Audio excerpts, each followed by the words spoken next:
You putting it live? Yeah, it should be live now. Let's go, baby girl. We're live. Once. Not just live, but we got a new camera. Better camera. Quality. Wow. Better quality upgrades. Better quality. Oh, man. We got Ramblin' Rob back. Oh, what is this? What We did have you a do? Dashboard. Double live. Got it. That's me. There we go. All right. Hi. Back to another episode. Episode 11. Yep, this is episode 11. Word. Another episode of The Broken Script. Word. Got your goofy dad back again. Click, click. Click on. He coming back from all the way from Africa. Oh. Turn him up. Yep, All right. there we go. All right, so I'm Nick. That's Paul. We're back again with another episode of The Broken I'm Script. Dad. Father's Day special. Father's It's Day Father's special. Day. Father's Day. And we went live on Facebook Yeah. for the first time. Yeah, and we can actually get the video this time. Because Because we got the camera working. Yeah, that was my bad. I fucked up last time. I forgot to put the there's a setting on Twitch that like records your video, and Yeah, we didn't know that. I forgot to check the box. We should have. The one box I forgot to We check. should have knew it, but we didn't. Whoopsies. So what first we got to do is we got to thank all the dads out there. Oh yeah. All the dads. Thanks to all the dads. The- I'm the only one at this table that's not a dad, but yeah. I got. Yeah, still that got you know one. of. That you know of. Yeah, that's. You might got some kids out there somewhere. You still got a dad. Yeah, I was gonna say I got a dad. Got a daddy. He's number one Who's my superstar of daddy? the show. Who's my daddy? Who's He my went to go daddy? get a lottery ticket 20 years ago. There's no milkman showed up. Who's my Well, if daddy? he finds it, I'm on the wheel. I had a new dad every week. I knew daddy. It's not far from the truth, Dying. Damn, son. Son. Oh man, how was your guys' Father's Day? What'd was y'all good. do? Did y'all suited and booted? I'm over here Oh. eating chicken and rice and Woo. shit. Yo, was the only actually really reason good, I'm though. wearing this is because they had a fucking dress code. Yeah, they do, don't They they? didn't have a dress code. I'd be wearing sweatpants and a tank top. You know what though? I see people in t-shirts there. I know. That's why I was like, wait a minute, why am I in a polo shirt? There's people just. Yeah, I mean they had like jeans on, but they still have like a t-shirt, like it The was- family behind us, the ones who were killing like everything, Oh, everything. They killed everything. they ate so much I bet food. they ate $1,000 worth of food. Had to These have. Italian, Really? Italian family. How many was there? There was only like 6 of them. Yeah, 6, There's only yeah. 6. No, actually only like 5 because one of them was a little kid. Mm. But so they got this expensive ass meat. I forgot what it's called. Ragu. It's like $130. Oh, they got wagyu. That, Yeah, Wagyu. That expensive. And ass dude, they steak were shit. bringing a new Yeah. Wagyu steak every Like 3 times. like every 20 minutes. Swear to God. Like, You I gotta was pay like, for each one. you do? I think Holy you do. shit! And they were good. drinking. Like, it was a big Italian family. I was like, Yeah, dang. they were killing it. Oh, they were. Like They- I've They never were seen probably somebody eat so much mobsters. food. Yeah, probably. Probably Serious. mobsters. That guy was like, whoa, what's going on with this? Yeah, they ate a shit ton of food. I thought I was going to eat a lot, but I actually didn't eat as much as So, I yeah, I thought told was you. going Like, to. those places, like, do you think you're going to kill it? But you really don't kill it. Yeah, if it's anything like Texas State Brazil, It is. I'd always go there thinking I'm gonna fucking crush Oh, it. yeah. And you do. And a couple of those You guys tap come- out after yeah. like 20 minutes. I got the meat sweats. Hey, I'm that's over there. what he was doing. He's Yeah. like, I think I got the meat sweats. I ate my 2 pieces of meat and I was just like, And then they got the little pogger, Yeah. and it doesn't matter what color it's on. Ah. As soon as you make eye contact with Yeah. them, they come rolling They're around. like, how They're you like, doing? Hey, sir. You're like, Yeah. no, man. I wanna because know." they want to get rid of that fucking meat. You know what I was asking my dad? I wonder if anyone's ever dropped one of them fucking knives on somebody. Right? Because they're holding the knives Like, with just their ooh. finger, and they're just like, "What would you like?" And then they just Like, and Yeah. do that. I wonder if Sorry anyone's for ever your kid. bumped into somebody and dropped a knife just right in the arm. sorry for your arm. Fuck! You know that's sharp. That- Yeah, oh, yeah. Like razor sharp. Because they go right through that meat without. Oh, my goodness. Yeah, but they also like that meat was tender. So I mean, Yeah, I mean it better be for what you I think pay. it's like full of sodium, so I think they like really. Oh yeah, there was a warning on the menu. Yeah, like serious. That's why you can't eat as much, is because they really pump that stuff full of. it's like- really salty. isn't Yeah, it? yeah. I'll have to, hang on, I'm going to show you this. They actually have a warning on the menu that says, "Hey, this shit is filled with salt." You took a picture. Yeah. Well, they do the. Oh, here it is. Oh, it was on. No, fuck. You can Look find at serious. anything. Right at the bottom. Sodium It warning. tells you, like, Holy do shit. Just so not- you know, your cholesterol might go through the roof. All right, so I'm going to read this. Sodium warning. Sodium content higher than daily recommended 2,300 milligrams. High sodium intake can increase blood pressure and risk of heart disease and stroke. Jeez. I guess I'm dead. So what they're saying Holy is shit. you might die. You might walk out. You might walk out of here or not. I don't know. So that's another thing. Like after like seeing that, and I see his family behind me killing about 10 cows. They're fucking crushing it. Dude, they're eating whole cows. This place is it's in Philly, right? Yeah. What part of Philly? Downtown, right? The nice area. Yeah. I'm trying to think where. So remember where we went for that penitentiary? Yeah. Got a hole in your lip, bud? Yeah. Come here, I missed it all. Mr. Mouth? Yeah. I was like, whoa, bud, cut off. I've had so much of this milkshake. I'm like, I just need water. Your right mouth's now. all numb. I'm speaking clearly. Serious. But it's Hydrate over or by die, the baby. It's over by the penitentiary. It's not far from that. That's awesome. By the penitentiary. It's a nice area down there, kind of. I couldn't live in those houses though. No, he saw it firsthand. Well, You he's see from him? Chicago, so he already Yeah. knows. He already knows that that's some bullshit. He left for a reason. Oh, Yeah, I was wondering that. Why did you leave Chicago? Why did you guys leave Chicago? I met your mom. So? Why did we move? Yeah, why'd you leave Chicago? Didn't you meet her in Chicago? Yeah, your mom was. I don't say this too live, but she was going through a divorce. Oh. She's like, do you love me? I was like, yeah. She's like, well, then I got to go back to Springfield. I'm like, she's like, you can come or not. And then and it was funny because she didn't think I was serious, and she's gonna laugh her butt off when she hears this. Like on Thanksgiving, I showed up with all my stuff in a truck. I swear to God, ask her, Lisa, you need to call in Facebook. You'd be like, What kind of that's true. What kind of truck? No, it was like a U-Haul. Like, it had all my stuff. She's like, what the hell? One of the first no balls moments. It was No balls? It was like funny because your grandparents were there, like her parents. And her dad's like, Lisa, you want to tell us something? Why is this guy standing with all his stuff? Like, You're in a sitting big, there like, cross-eyed, looking swear stupid to as God. fuck. Like, she was like, I didn't What's up, fellas from Cameron J. Lane? What's up, dude? What's up? Hey, Hey. what's up, man? Nah, serious. Like, she was like, what the hell? He was real serious. And she was going through a hard time. So I was like, I love your mom. Like, I'm coming. Like, and I just showed up with all my stuff. How old were you?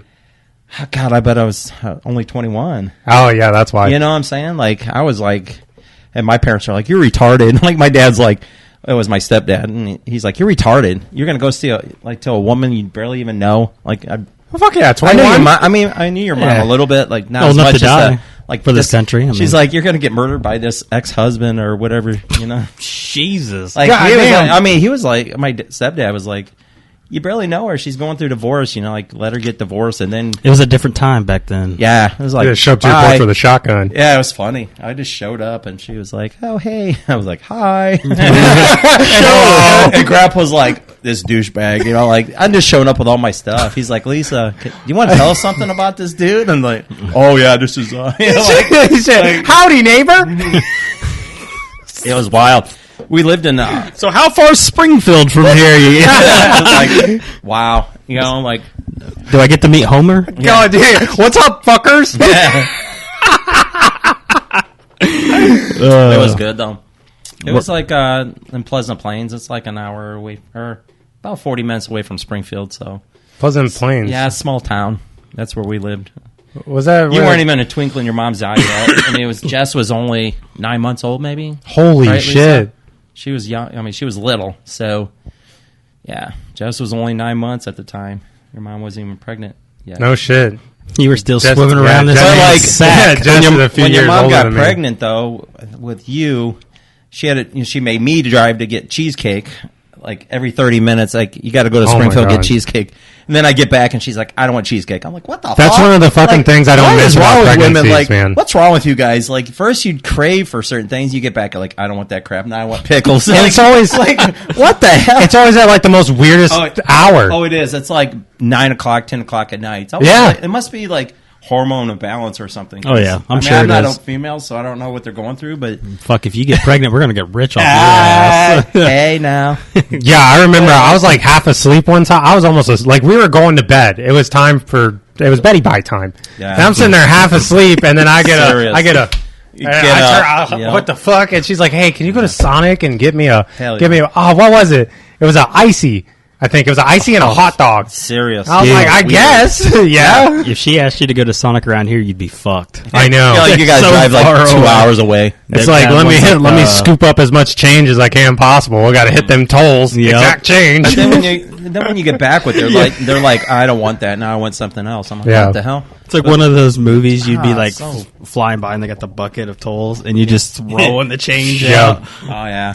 That's how it is around here. There's tolls. It doesn't. It's funny how there's none to get back into New Jersey. Oh, my That God. still blows me away. It's like $4 to leave, It's but to a- come back, it's free. Yeah, they they tax you to get out of here, but Oh, yeah. I mean they come back and they're like, "Hey, come on, it's great here," and then you fucking eat the food and you're like, "Ugh." I'll tell you that Easy Pass was probably like the best investment I was I've ever telling you made in my forever. life. I know. Easy so Pass, clutch, huh? yeah. It's so, dude, I'm sitting there passing So this huge worth it. line of people going to pay their tolls, Yeah. nuts sweating, and I'm just like, Wow. Dude, the first Bougie. time, the first time me and this cat went to Atlantic City, Yeah. we were like, we didn't realize there was these kind of tolls, and we're pull up shit. and we're like checking our pockets for pocket change and Oh, shit. man. I gave this This bitch my exact- license. Really? Yeah, she asked for my Yeah. license. Why? I didn't have enough money, or we didn't have enough money. Well, And normally then they I- just like take a picture of your license plate or just send you a ticket. You know, like Yeah. Well, that's if you go through. So I went through the toll because I thought maybe in this day and age they have like a credit card. Yeah, machine they or don't something have- to they take don't my have credit that, card. huh? Yeah. Wow. They wanted cash. Technology. The bitch Wow. wanted cash, Wow. and she tried to keep my license. Yeah, I ended up scrambling up enough change. We To found get some. through. Yeah, We just blew through the next one. Dang. Yeah, we paid a toll to hop on a road for like 3 minutes. That And then sucks. pay to to get go off. around a corner to get Yeah. another toll to get off. Wow. Yeah. So I'm What a surprised fucking Vegas waste. don't do that yet. Like tolls. Like really. Isn't it Not- just one road? No, I don't. you got more than one. We got more than one. I mean, I'm surprised. Like Vegas don't like Pawn Stars. It just looks like one. I know. They're Oh, it's- fucking lying to us. Pawn Stars. Isn't there just one casino, the Luxor? Oh God. The Yeah. Luxor? Yeah. Nah, it's MGM. Man. The MGM? That's where they MGM do all the Studios? fights. And they do all the fights there. Oh yeah, and what was that? Caesar's Palace. Yeah. Did the real Caesars live there by chance? The new casino opening up here in about 2 weeks. What they It's got? The world. It's called the World Resort Casino. It's going to be the largest one in there. Is that the one that you The- said the- Miley it's like- Cyrus was opening for? It's going to be like What? $8 billion, or no more than that. It's maybe like $15 billion casino. It's the largest one in Vegas. Oh, it's huge. That's saying something. It's massive though. That's I what mean, she Who said. the fuck is building this? Bezos? About people out of Malaysia, billionaires. What the Oh fuck? yeah, like They got money in Oh, Malaysia?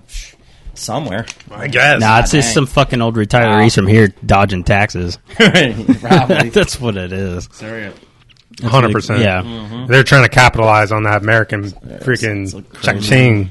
They know we're dumb as hell. We'll fucking spend money on anything. Look at Yeah. us. Fucking. You got- say what? Look at us trio of Wow. retards over here. That explains why Miley Cyrus is opening up for Yeah. the casino. Dude, have you seen how much they get paid to be like residents Oh, my- of certain oh, places yeah. there? She's gonna. There's like at that new resort. There's like 4 of them. It's like Luke Bryan. Who else? Yeah, because he needs money. Like each month there's somebody new. So it's gonna be awesome. Yeah, Vegas is 100% open, guys. If you want to go to Vegas, like Fuck that. It's rocking. Serious. Like if you want to party, I've actually never been to Vegas. 100%. I haven't either. I've been to Reno. Really? Don't remember much. Bring of your it. pocketbook. Wait, but didn't you guys dead out to like Fallon a lot? Isn't Yeah. Fallon near Fa- Vegas? No, Fallon's by Reno. It's an hour from Reno. It's Reno. So this is Vegas. It's like northwest. Yeah, Reno's about 5 or 6 hours. Oh shit! I don't know why I thought it was It's near Vegas. yeah, Vegas is south. That's Nellis. Nellis, that's what it was. That's where no. 84 used to go, but Nellis Air they Force. they weren't doing that when I was going there. Yeah, We did one Nellis Dead for like a week, but we never went to Vegas. yeah. So we're like Fallon's like an hour Oh yeah, from Fallon's. Reno. I got you. Yeah, I'd like to go. I mean, we went to Atlantic City, and I think that was pretty close to like the Vegas feel.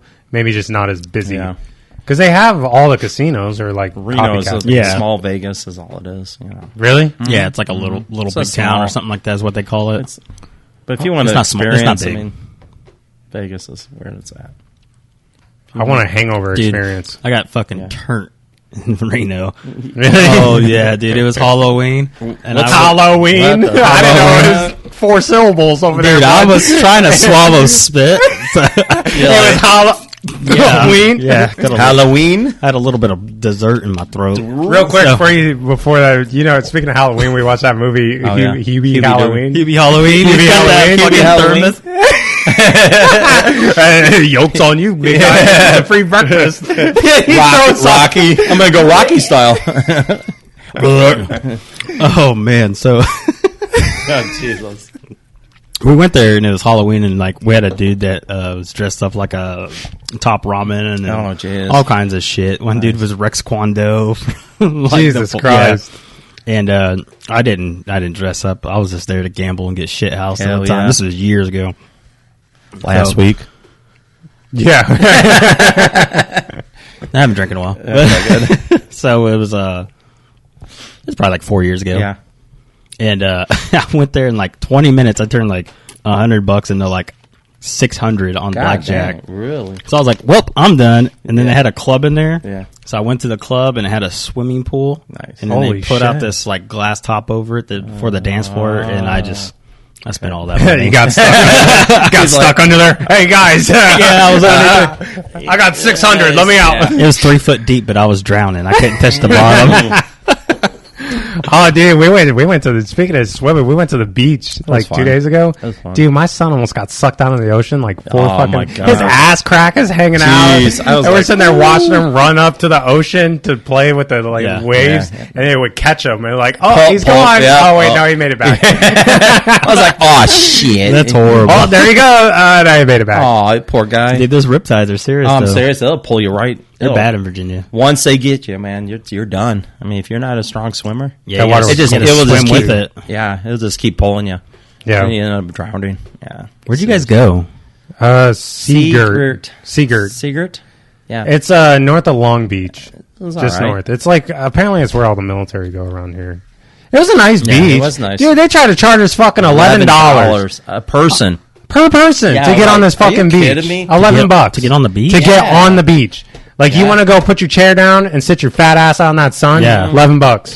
Oh, fuck. Serious. That was Like, a good day really? to get a migraine. But I would have Serious, lost my man. mind. Yeah. free for military. Thank Yeah. God. I had to run back to my car and grab my ID. Thank but God, because we I ain't weren't paying going to no pay no $11. $11. Like, Fuck serious. no. Heck no.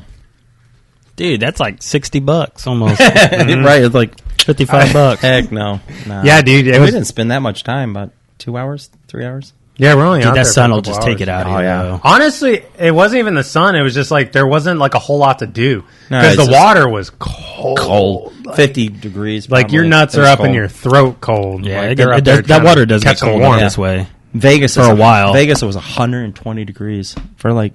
Yeah, but you A ain't got week that straight. fucking humidity. No, it's You like don't have that 1% of humidity. Yeah, it's just straight dry heat. So right? nice. It's, Oh, my It's a God. different kind of heat. I could deal with that. Jeez, Yeah. Serious. Once you get over like 40%, you're freaking Oh, chewing. man. You're chewing on Oh. spit. Poor you Illinoisans. It's so bad. Yeah, it's Like retarded. in Illinois, it's like 80%. Fucking- like, You could take a shower For an and hour. step outside. You Oh, I start know. sweating. Yeah. forget don't matter. that crap. It's horrible. God, I used to hate when my nuts No. would get stuck to my leg. I don't know about that.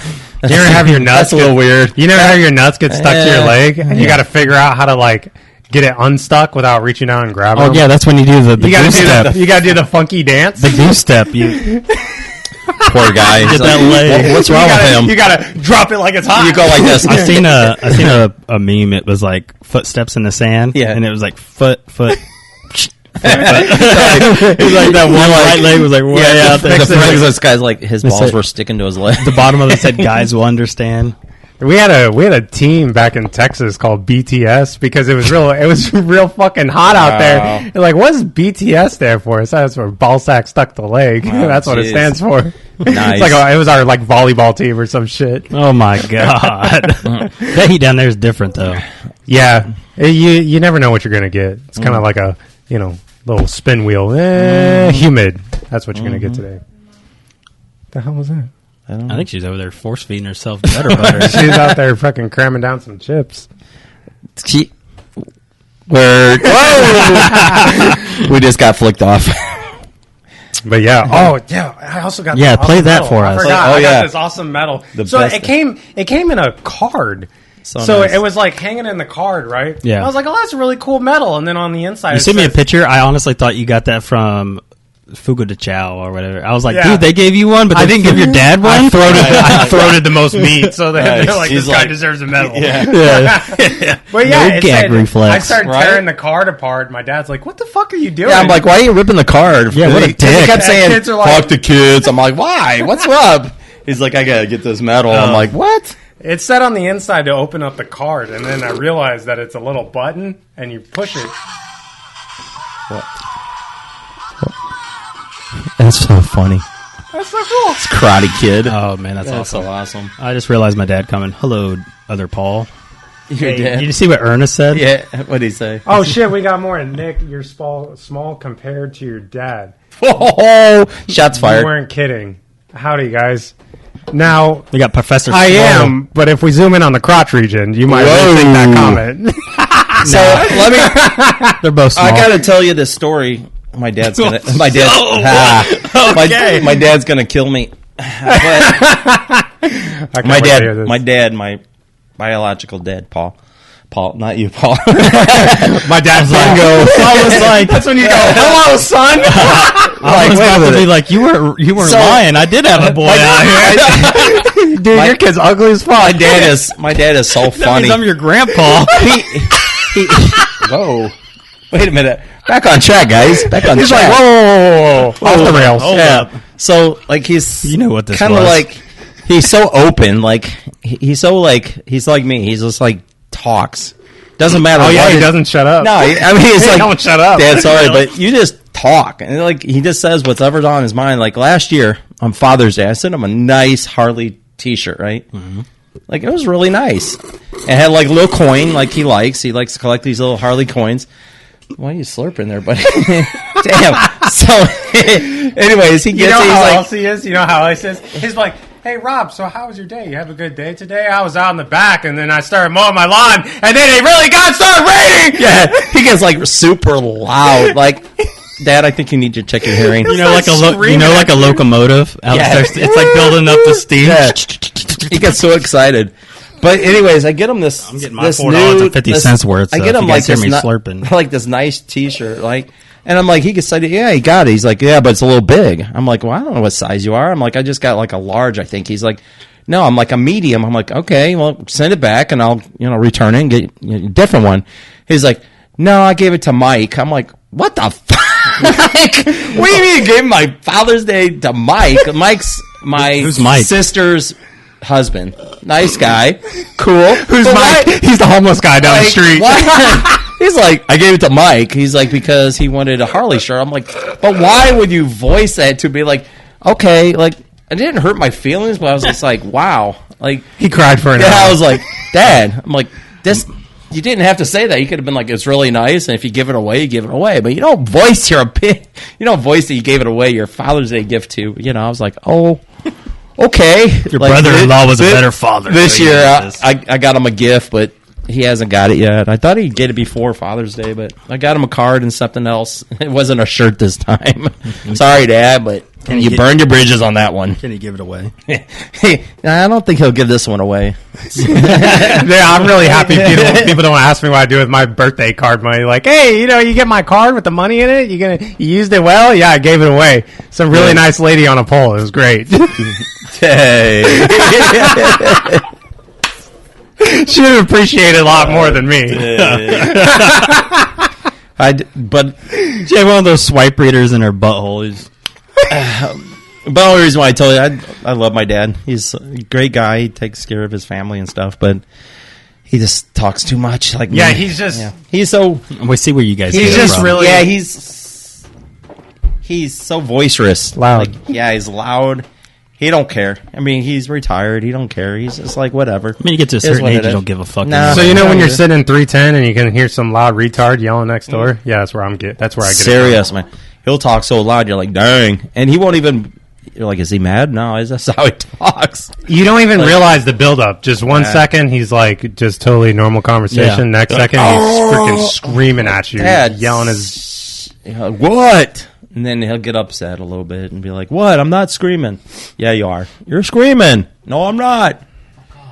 Yeah, but We got any more comments? I got a howdy, guys, from your dad. Come on, guy. Howdy, Dad. Happy Father's Day, Mr. Can we get Maxwell. some comments? Like, yeah, if you're still lingering around the stream, be sure to hit us with some questions. Hit us with some questions. Give us some insight. Like, don't ask me nothing. Ask for my opinion. Ask for our opinion, and we'll tell you a lie. I think we were trying to get on topic about relationships. Relationship advice. Relationships and like, why do we do the things we do in relationships? I got asked relationship advice a lot from this girl that I worked with in training because she's newly married. And she's always talking about, oh, man, I'm so sorry. I'm not gonna say your name. Say her name. No, I'm not gonna say your name. Say her name. But she was talking about like, oh, we're always fighting. Like, I always, want him to do things, and he never does it. And I was like, well, what do you ask him? Well, no, but I just wish he would just do it. I was like, well, here's my advice. We're a bunch of fucking retards. Yeah, fucking ask him. You don't know. I didn't know. Like, I don't do shit just out of random. Like, I got to be asked to do things. Yeah, I mean, we got different perspectives too. We do. If you sit there and expect things, you ain't gonna get it. It ain't gonna happen. Yeah, you got to communicate. I think that was the hardest part with me and my wife at the beginning. The communication. I was thinking about this probably 2 weeks ago. Actually, communication is like something I had to develop. I'm still working on it, honestly. Hard. Like, I could talk to you guys like all day, but when it comes to like my significant others, I'm horrible about it. Absolutely. But I was thinking about the other day, there's probably so many relationships I might still be in, just potentially, if I just communicated better or listened and not been like poor with my communication instead of like letting instead of letting the shit fester until it got to a point where I just kind of exploded. Absolutely. If I would have just communicated the shit from the jump, it wouldn't have been a big deal. It's crazy how like something as simple as that, like he could probably vouch for that. Oh yeah, it is. I mean, communication is definitely like what you need to do in a relationship. I mean, your poor mom. Like, I should have just been like communicated the needs I needed instead of like been like a guy that just take. We can't, guys. I don't care who in the hell you are. If you think you're a stud or not, you can't just take from these women. I mean, give yourself, give. If you say you love them, love them.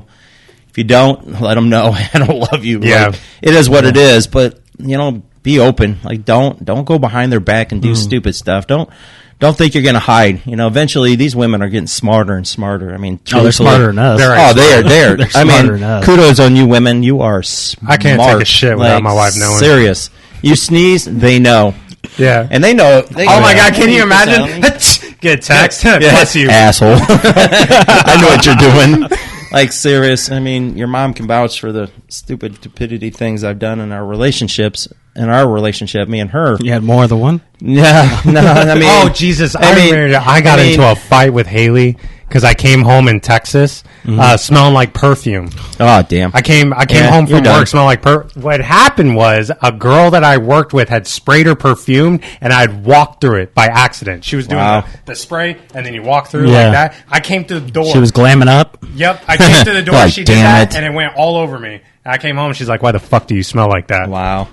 You're probably like, I mean, it took a lot of convincing, but I got it across. It was an accident. I mean, sometimes you can like get away with stuff, and sometimes you're just like, why? Don't even try. Yeah, don't even try. It's such a waste of time. I mean, I mean, girl. I mean, one question for guys even out there: why do we cheat? Like, why do we even do stupid stuff? If we have a good woman, why do we go and do stupid crap to ruin a good thing? Like, I can't even like. Being 51 years old, 51. I mean, I'm just old. I wish I could go back in time and go, why did I do that action? Because I was one of the retards. Why did I? Why did I do that action? Still are, but that I had to. Right. I mean, why did I do that action? I mean, if I have a person that you love and you trust, and they're good to you, why do you sabotage the situation? And women, please answer this. Comment on the program here. It's like, why? It depends on your situation, because I'll tell you right now, there is so much stress when it comes down to like. Now, this is totally hypothetical, okay, babe? Hypothetical. She's over there playing Fortnite. She don't give a fuck. Yeah, she's playing Fortnite, so she's already halfway to a divorce already playing Fortnite. Yeah. But anyway, she loves you. She ain't gonna... if let's say one day it was like, okay, you know what? I think I'm done with this relationship. I want to move on to, move on. Right. I don't feel anything anymore. It would it's the amount of stress when you think about divorcing somebody that you've been with already for so long. You have kids together, you have a house together, you have estates together, property together, finances, everything, the court fees, the child support, the visitation, as opposed to this is what I feel like would go through my brain, as opposed to downloading an app, finding what I want, and going and getting it. Instead of going through months, maybe even years of court fees, stress, putting kids through shit. I mean, I feel like that's a psychological part that people sometimes go through. This would be so much easier than doing the right thing. Right. Some people choose to go the easy route as opposed to the right thing. Your replacement, you don't even have to get off the couch for you to find someone's replacement, or your replacement can be found. Absolutely. So it's so easy nowadays. That's why I think a lot of relationships nowadays don't last as long as they did back at 50 years ago, because it's so easy to replace someone. Absolutely. Oh, they suffer. So back in the day, it seemed like people, when they had issues, they would work them out and actually go through a constructive criticism of each other and figure this thing out. Right. Whereas now it's all right, I'm sick of your shit. I'm gonna get on Tinder or go fly to Hawaii. Damn! Outside. Yeah, exactly. A Bumble fucking nightmare coming on. It's just, it is what it is. It is. And I can't even explain it. I don't even know if it's the chase. I can, as a cheating man, and I'm gonna say that out loud. I was a douchebag to your mom. And I. Thank God she moved forward to a nice guy. Serious. It felt like I trapped a situation, and I thought the grass was greener on the other side. I've been married to this woman 20 years, and gave her everything, and she gave me everything I ever wanted in my whole life. Why would I throw that away? It's so hard to explain. It's just the only thing I can explain. The minute you get that small glimpse that you think something is better, You know what though? Everyone says that quote right there, the grass is greener on the other side, but the grass is greener where you water it. It is. Mm-hmm. And I've never heard that before. Yep. Put that shit on a t-shirt, broken script label. Yep. Serious. I heard that from someone once, and I was like, how you water it. Oh, wow. You just blew my little mind. Yeah. And it's and it's I thought that jumping over the fence was I'm going to be and I thought, since I was missing something in my marriage that somebody else had, that I'd be a lot happier. But, I come to find out, being broken script. But she had to, she basically said, you know what, a-hole, I'm done. God bless you, Lisa. I'm sorry to say this, but God bless you. You got rid of a problem that was me and said, I'm not taking this crap from this guy. Over even 20 years. You know what? I'm blessed to have your mom saying that she moved forward, because a man should not do this to a woman, and a woman should not do this to men. If you're done, you should come right out and say, hey, listen. Jesus fucking Christ. I made a face at her and she took off. Say, hey, I'm done with you. Or say, hey, listen, we need to work out this problem. But cheating is not the way to go, because it's never the answer. It's not. It just makes it worse. It really does. And people think I just God dang it, why did I do and it's funny because we had this relationship book that me and her was supposed to read over the time that this shit was going on, and I didn't do it until last year. And I was dang, am I that retarded? If I would have you still had it? It's because I actually read I actually read the book, and I was whoa. I seen. Sorry, I didn't know how to read. I had to learn first. Serious. I was God.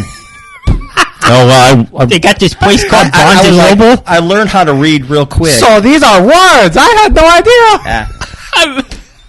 But again, we what? We thought they were the hieroglyphic Pokemon. Yeah. I was what are these words coming out of my mouth? But even after 20 years and all my kids are growing, my kids still affected. It still affected the situation, even if the kids are growing. I think all my kids could feel it. And Dad did wrong, and and all my kids are like, maybe ask why. Maybe they're asking still why today. And it's like because I think inside that I was broken inside myself. And that's not a cop out, but seriously, we're all like got situations in our lives that we are broken sometimes. Maybe don't need to be in a relationship anyways. You know what I'm saying? Like, it's things that happen in our past that sometimes can put like a ticking time bomb in you. It's not that's a good. You never know when it's gonna affect you. Those are things affect you. Really the shit like that, and then like things from your past. If you don't fucking learn from like other relationships, you're gonna take that and you're gonna drag it into the next one. Absolutely, and that one's already sabotaged before it even started. You just didn't know it, and you hit it right on the head because I was looking. I'm a victim of that. Not a victim. I'm the culprit of that. I brought shit from other relationships where like I got broken. And I went to another relationship broken and broke that relationship. And broke that one. And that's what I did. I started when I was 18, and I was thinking, man, I was looking past my past. I was thinking a couple weeks ago going, what did I do that led up to this? And I was like, dang. Like, it messed things like how you're saying it. Like, I broke. I did the same exact thing I did for years and years. It's like, man, wow. If I would have just, calmed down. But I started out really young. I mean, again, I think also milestones in your life. I always say, do your milestones. You don't need to get married right away or to have kids right away. Do your milestones. Get that stallion out of your system before you get in. I'm not saying every guy's like that. Yeah, what are you trying to say? I got married at fucking 21. I know. Well, I'm just saying, like, everyone's different though. Yeah, everybody has exactly. But you're right, dude. That brings up self-reflection. Yeah, like I feel like a lot of people don't self-reflect a lot. Well, that's a sign of growth in its own right that you're able to reflect back and know where you fucked up. Show admitting you fucked up somewhere. Most people don't want to admit that they fucked up. Yeah, if you can't admit that you fucked up. You ain't gonna grow at all. You don't grow from success; you grow from failure. Oh, absolutely. If you don't, that's funny. And it's you think someone says, "What did the glove say to the ball?" Oh, jeez, what did the glove say? Oh, Jesus Christ! Is this a joke? Spit it out, Jesus! Spit it out! What did the glove say to the ball? Spit it out. It's too small. It coming from your pants. Yeah. Oh, we're about to get something real fucked up. Get on the ball, man. We ain't talking about your balls, man. Come on. Wait a second. Who's this guy? Stop. That's my dad. What your dad? Some figures. Can we get some serious questions? Women, that probably is serious to him. Clown. Comment on our little blog about men or even females. Women are not perfect, man. Women cheat too. Like, yeah, fuck them bitches. Like, you know what I'm saying? Like, come on. Like, women cheat. Like, we're not just all like these guys that cheat or out cheat. That's another comment I get a lot is from women is once you're a cheater, you're always a cheater. Is that true? I've heard that my whole life. I don't think so. It's not true. I don't. It's not true. I can't say why. I'm not going to say why I know that, but it's not true. I don't think so. Like. Nah, but but then I kind of say I think so. It kind of like the pendulum swings both ways. I think it kind of makes it easier for you to justify it sometimes. It is. It depends. Some people. Well, okay, that's true. But some people grow from it. Some people take it as like, okay, I made a mistake. I can grow from it. Yeah, it's real subjective. Do you think a woman or a man should take a woman back or a man should take them back? If they cheat both ways, I think so. Yeah. Do you think like they say, "Oh, you cheated, we can grow from this," or do you say, we're done because I'm not going to put up with this crap? That's a pretty layered question because that depends on the person and the couple where you're at in your relationship. Like if you've been together for a while, maybe it's salvageable. But if it's like 2 weeks brand new, it's probably like a 5 plus would be a lot easier to work out than someone who's just been like together for like a year. Exactly. Because you have to think that like so me and my wife got married in 2016. Okay, so Hey, we're coming up on our 5-year anniversary, and I'm going to tell you right now, I am not the same person from 5 years ago. And neither is she. Absolutely. We all grow and change, not just together, but independently as well. Yeah. Some people end up changing in certain ways that, their chemistry changes, the way they think changes, the way they look at the world changes. Absolutely. Their values. And like it's all about like life experiences too, because so we talked a couple episodes ago how we took a sabbatical, and one of the reasons why was because my uncle had passed away. Yep. Yeah. Not long after my uncle passed away, a good friend of mine at work ended up passing away from a motorcycle accident, right. And he was a year younger than me, so that put some perspective in my eyes about how like short life is we could have on this earth. Absolutely. Yeah. So things like that can really change the way you look at things. Absolutely. Yeah. I remember like what you was talking about with that, because they were like, oh yeah, we got these quarters, and you were like, man, what the fuck is it? And then like I told you, I was like, oh, I think I know what it. Well, you got called into work first, and it was like you didn't know what it was, and I was like, oh, it's quarters, and then I was walking by your shop, and I popped in. You're like, "Hey, shut the door. I got to talk to you." And that's when you'd found out, and then told me, and we were both just like, Jesus. "Dude, that don't even sound fucking real." Yeah, like it still don't even feel real. But like that definitely changed a lot for me. Like, what the fuck, goddamn dog? Yeah. Because your mindset changes instantly. Yeah, brain chemistry and everything, and how it changed for me on why I'm talking about this, because when your mom Lisa decided that was it, like I'm done, like it changed it, man. You know what? Man, it spun me out. After it took me about a year to figure out, whoa, it hit me like a rock. Yeah, it'll like hit you. All my past, like all the pictures, flashbacks, and it's weird because I was having more. It was so weird. I was having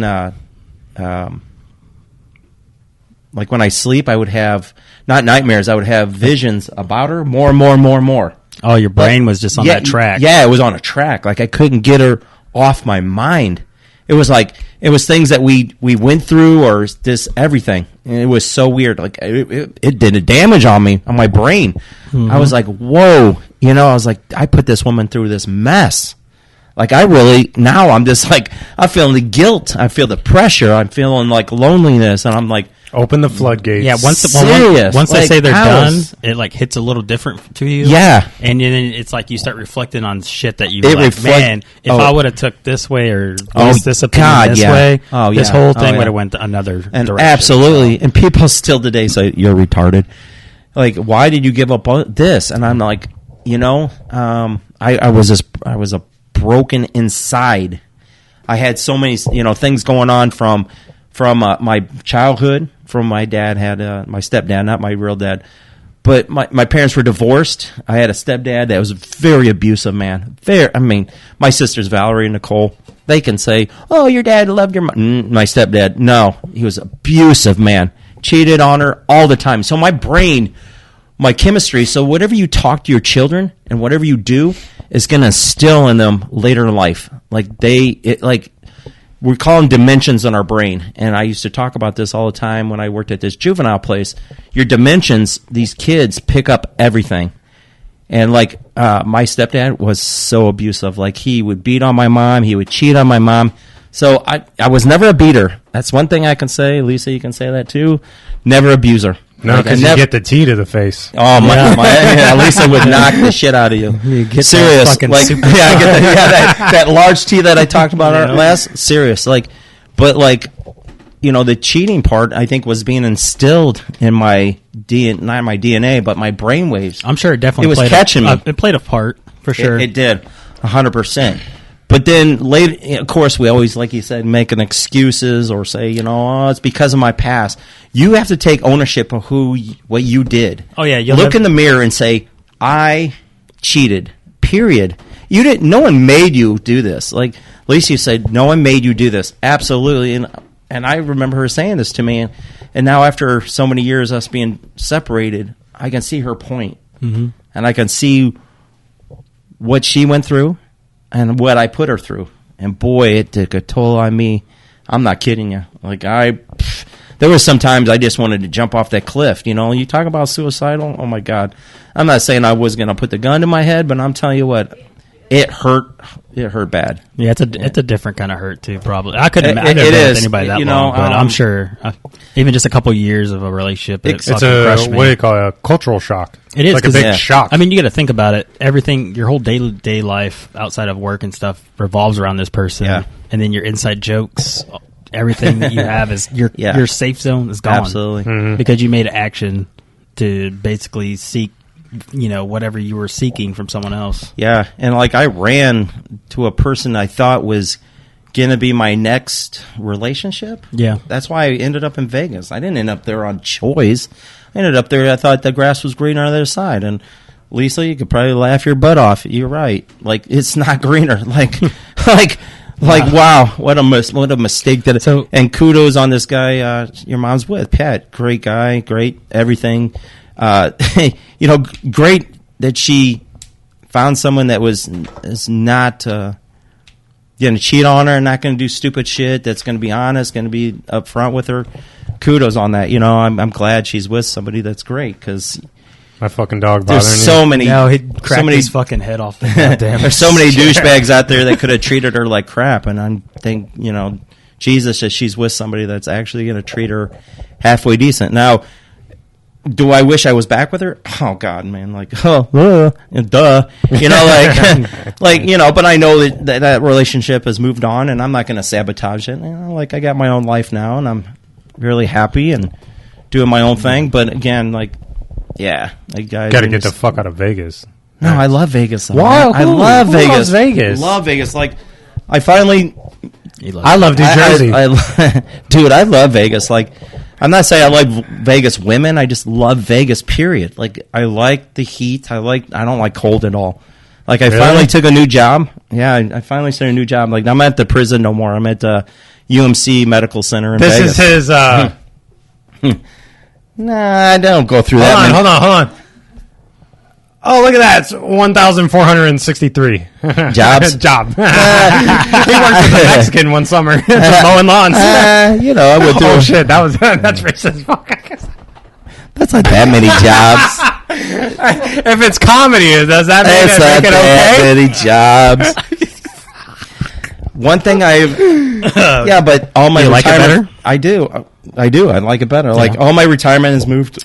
Remember when we went to the hospital because you thought you broke your arm or some shit? Yeah. So remember that guy who was just you gotta sign this piece of paper. That's me. That's him. You need to sign it. I do like the prison. If the prison, but I was I was 3.5 hours away from Vegas, so driving. Got tired of checking pockets. Yeah, I love the prison though. I did like working with inmates. Not a problem. Yeah, but what's the money like?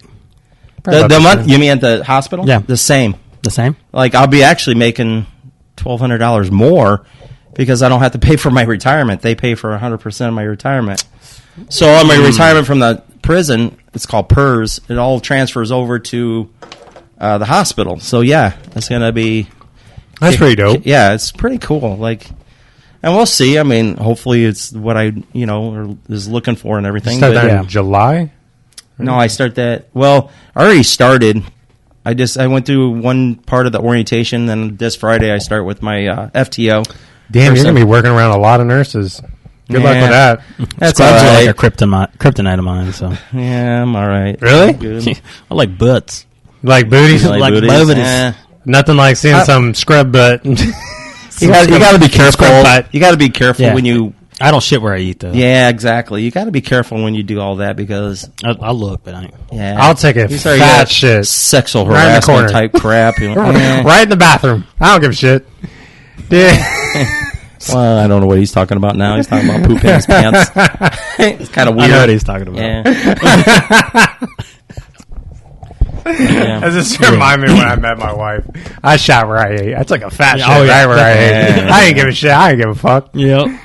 Jesus Christ, dude, it's funny. So, I'm going to talk about this. Hey, Haley. Hey. Can I talk about how we met and what happened? Yeah. All right, there cool. you go. Okay. She said, I tell everybody how I gotta get consent. See that? Consent. That's important. Oh, that's a big important one. Okay, so when we met, I met my wife at a party, and yeah, it was. I forgot what it was called. She said it was her party? Yeah, it was her party. It was her party. It was the Easter party. So I met her at the party. Okay, I didn't know who she was, and I didn't know where she. I didn't know she was in the military. I didn't know any of this. Okay, her milkshake bring you to the yard. That's big time. Suck on it, boy. That's what she said. But I'll make awkward eye contact with you while you do it too. Ooh, that's kind of weird. But ooh, they're getting a little romantic at times here. do you feel that tension? Yeah. You can cut that tension with a knife. All right. Now let's talk about our sponsors, KY Jelly. That's KY. We are taking buy it on Amazon. We get 10% off. Buy it on Amazon. Buy all our shit on Amazon. In bulk. Yeah, big bulk. We buy it by the gallon. But so I didn't know she was in the military. I had no idea she was Navy. I actually didn't know anything about her. So she was wearing my helmet, and I was like, "Damn, nice ass." And she's like, "Oh, thank you." And then we chit chat for a little bit, and then I asked one of I asked her roommate for her phone number. Okay. And I got in contact, or I texted her, and we texted for a little bit, and then she eventually invited me over to her place. And I stayed for the whole weekend, okay? So I stayed over there. We talked for a little bit. You know, things happened, whatever. Next thing I know, I find out that she's actually in a relationship. Oh, jeez. I know him. Oh, dang. So she's like, hey, I just want you to know I'm in a relationship. And I was just like, oh, well, fuck. Well, I don't I'm not that type of person. Right, like I can't do that. Yeah. And then she takes a phone call from this dude, and dude, he was a dick. Like Whoa. he was insulting her, being condescending, telling her she was disgusting. That's not cool. And that she was gross. And I could hear it on speakerphone from the other room, and then she gets off the phone and she comes back and she's like, "Hey, sorry, that was my boyfriend or whatever." And she was just like, "Man, so I guess this is over, and I guess you're gonna leave now, huh?" And I was just like, "Fuck no." You're like, I'm gonna slide into third base now. I was like, yeah, "Fuck no, I ain't going nowhere." How you doing, beautiful? You ask him how my nuts taste. You're like that's bullshit. you're so gorgeous. I'm not that type of person. I'm not a homewrecker. I would never do that. I'm also not a cheater. Good for you. But when I hear a man or a woman, it could be a woman too, but when I hear a man treating their woman like that, talking to him like that, I don't care who the fuck you are. I don't care how bad of a day you've had. No. You don't talk to your significant other like that. Or not significant other. I guess it was his girlfriend. But you do not talk to that person that way. Yeah. You do not. I don't care who the fuck you think you are. It's badass. It's kind of funny, though, because when we met up here, and we grew up probably maybe an hour away from each other, and then her ex that he's talking about was I worked with him. Oh, no kidding! No way! Brother squadron. What the hell? And I worked with him. He was like one of my bosses. Whoa. It's a joke that anytime I hear someone who came from 84, I always ask if they know him. Yeah. And when they say yes, I was like, yeah, I'm the guy who stole his girlfriend and fucked her and married her. Whoa! That's awesome. Like I said, man. It wouldn't be a thing if he wasn't such a douche to her. If he wasn't such a asshole. Don't be like that. I got a question that brought up. I wanted to ask it anyway. But what do you think is worse, the person that's cheating or the person that's cheating? The person that's with the cheater that's married. The person wrecking the home or the one, getting the home wrecked. Yeah, getting the home wrecked. The one getting the home wrecked. Unfortunately. Yeah. Yeah, because that person has a choice. Yeah, they're not expecting it. They're just getting their shit tore down. Yeah, absolutely. I would say the person that's married cheating is worse as well, because that person could be flooding whatever misinformation to the other person, and they're like, oh, they're getting divorced. The funny thing is if they do that, they wreck the marriage, and then you get with that person. Shit's gonna happen to you. It's got like karma is a. You don't know what that person. You do not know what that person. Bitch, So when example, so she was feeding me. He telling me these things about this person. He's a dick. He's a douche. He's not. He's always condescending to me. Blah blah blah. It's like okay, that's the information feeding to me. I don't know if that's true. Yeah, you're right. I found out it was true, but you don't know if that's true. They could have a happy marriage. He could bust his balls in providing for her. She just got bored. Yeah. Yep. You know? Or he got bored. You don't know. Bored. Yeah. You don't know. So, yeah, I think the person who's getting the home wrecked is the one who is the worst. So one that's at home getting the home wrecked? Mm-hmm. Yeah, the married. I think that's the worst. The pair, like, so, okay. I got So the person in your situation, you're the fuck up. So I'm the fuck. Absolutely. Not the other person. Absolutely. I mean, you know, like, if hindsight being 20/20, absolutely. Always is. You know, hindsight being 20/20, you know, when the next person moves along, meaning, like, let's say your mom, you know, I think I feel the pain more now. She felt it then, but I feel it long term more. Yeah. Mm-hmm. Especially if well, not all guys feel this way, but like for myself, the older I get, the more I reflect, the better I get, the worse. That's where memories get worse. Yeah, that's how I that's felt how I am like. now.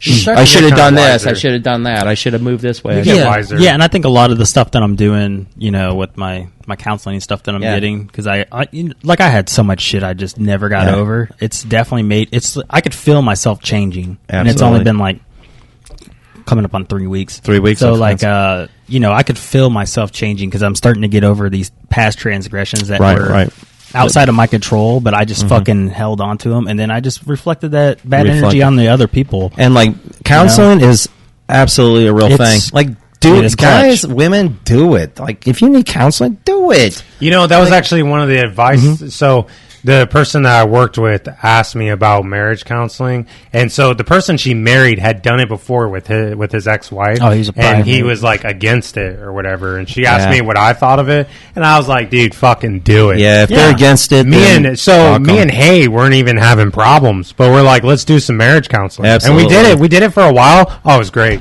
Especially so through much. like Absolutely. I don't know about probably up here it's like a little harder, but in Virginia they had this program. Like you could get like. Do you hear that? Yeah, I do. What the hell's that noise? She's playing the game, I think. Oh, what were you saying? But there was a thing in Virginia you could do. There's this place that you could get a couples resort.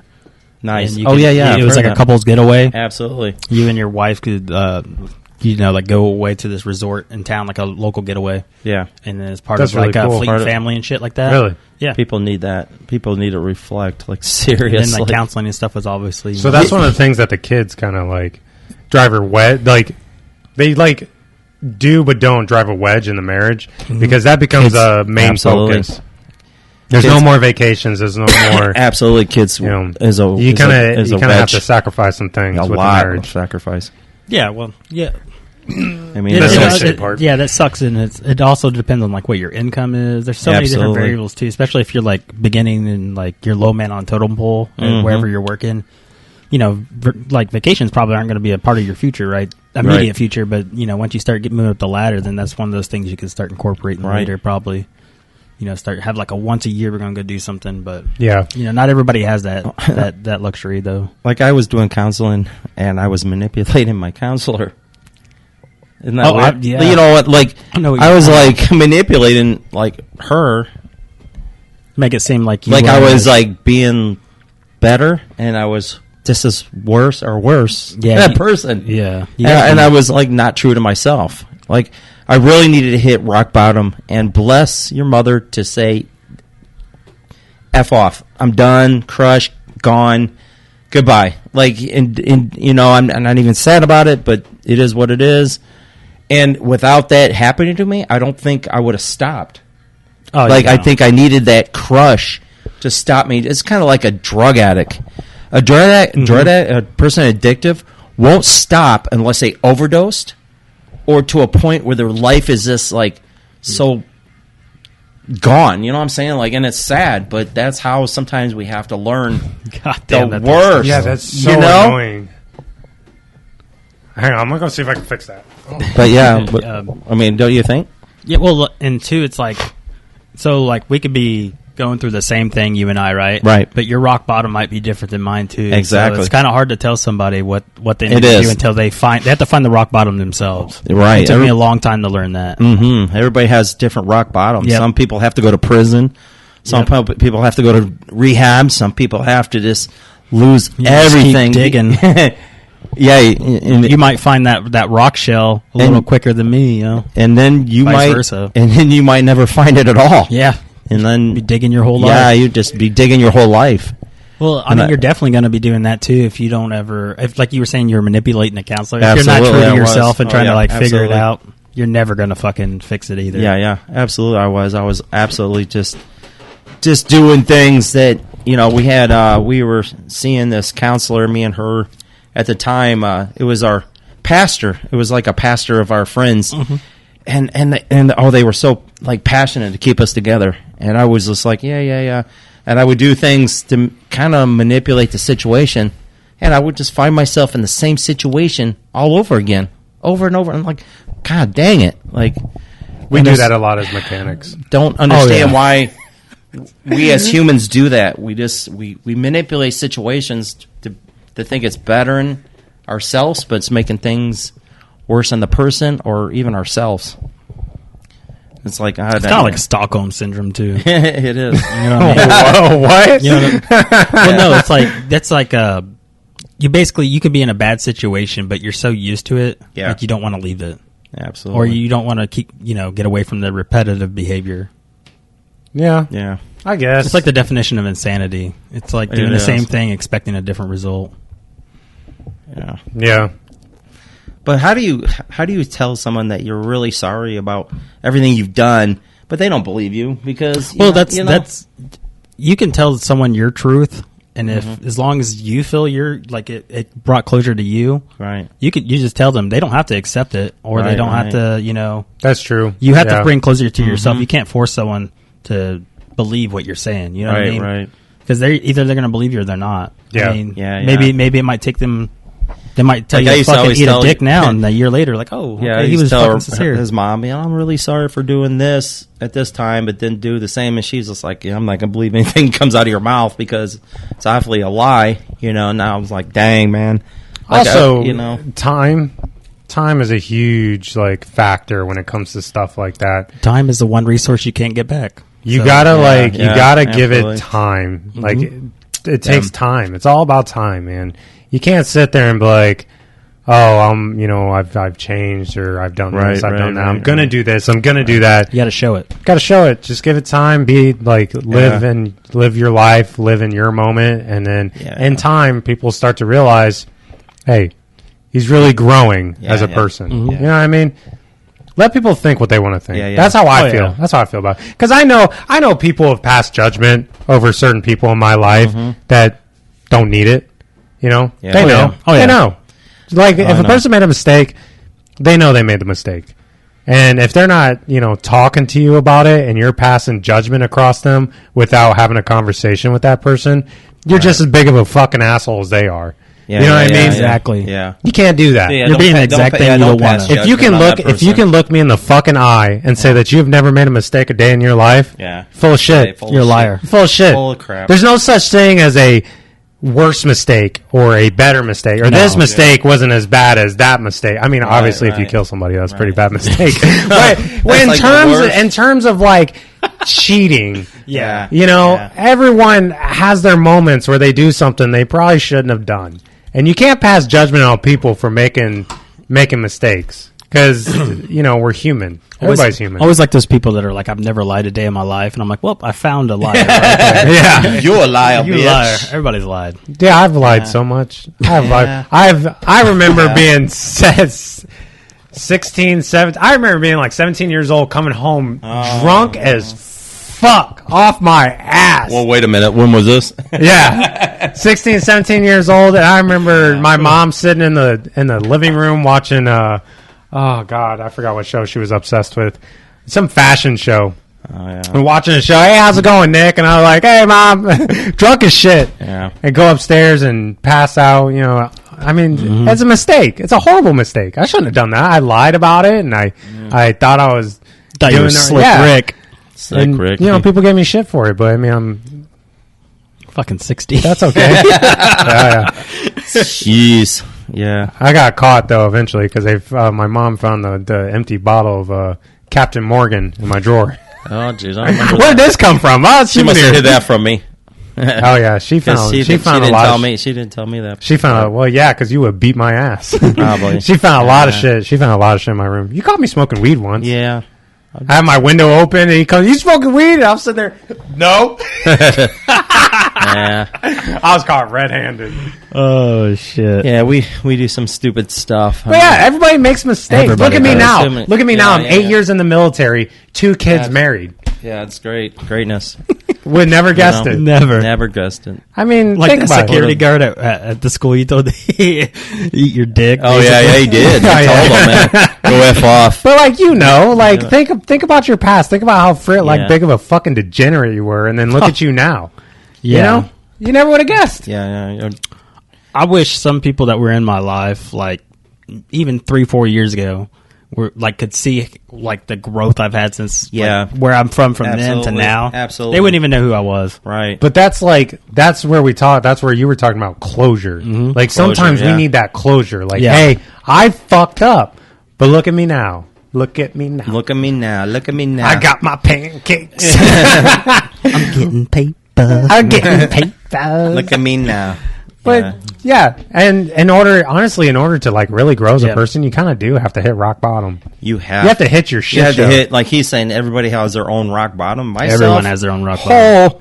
Like I had to lose my home. You were down there with the rock. Like I had to lose center of the earth. I'm not kidding you. Like I had the life, guys.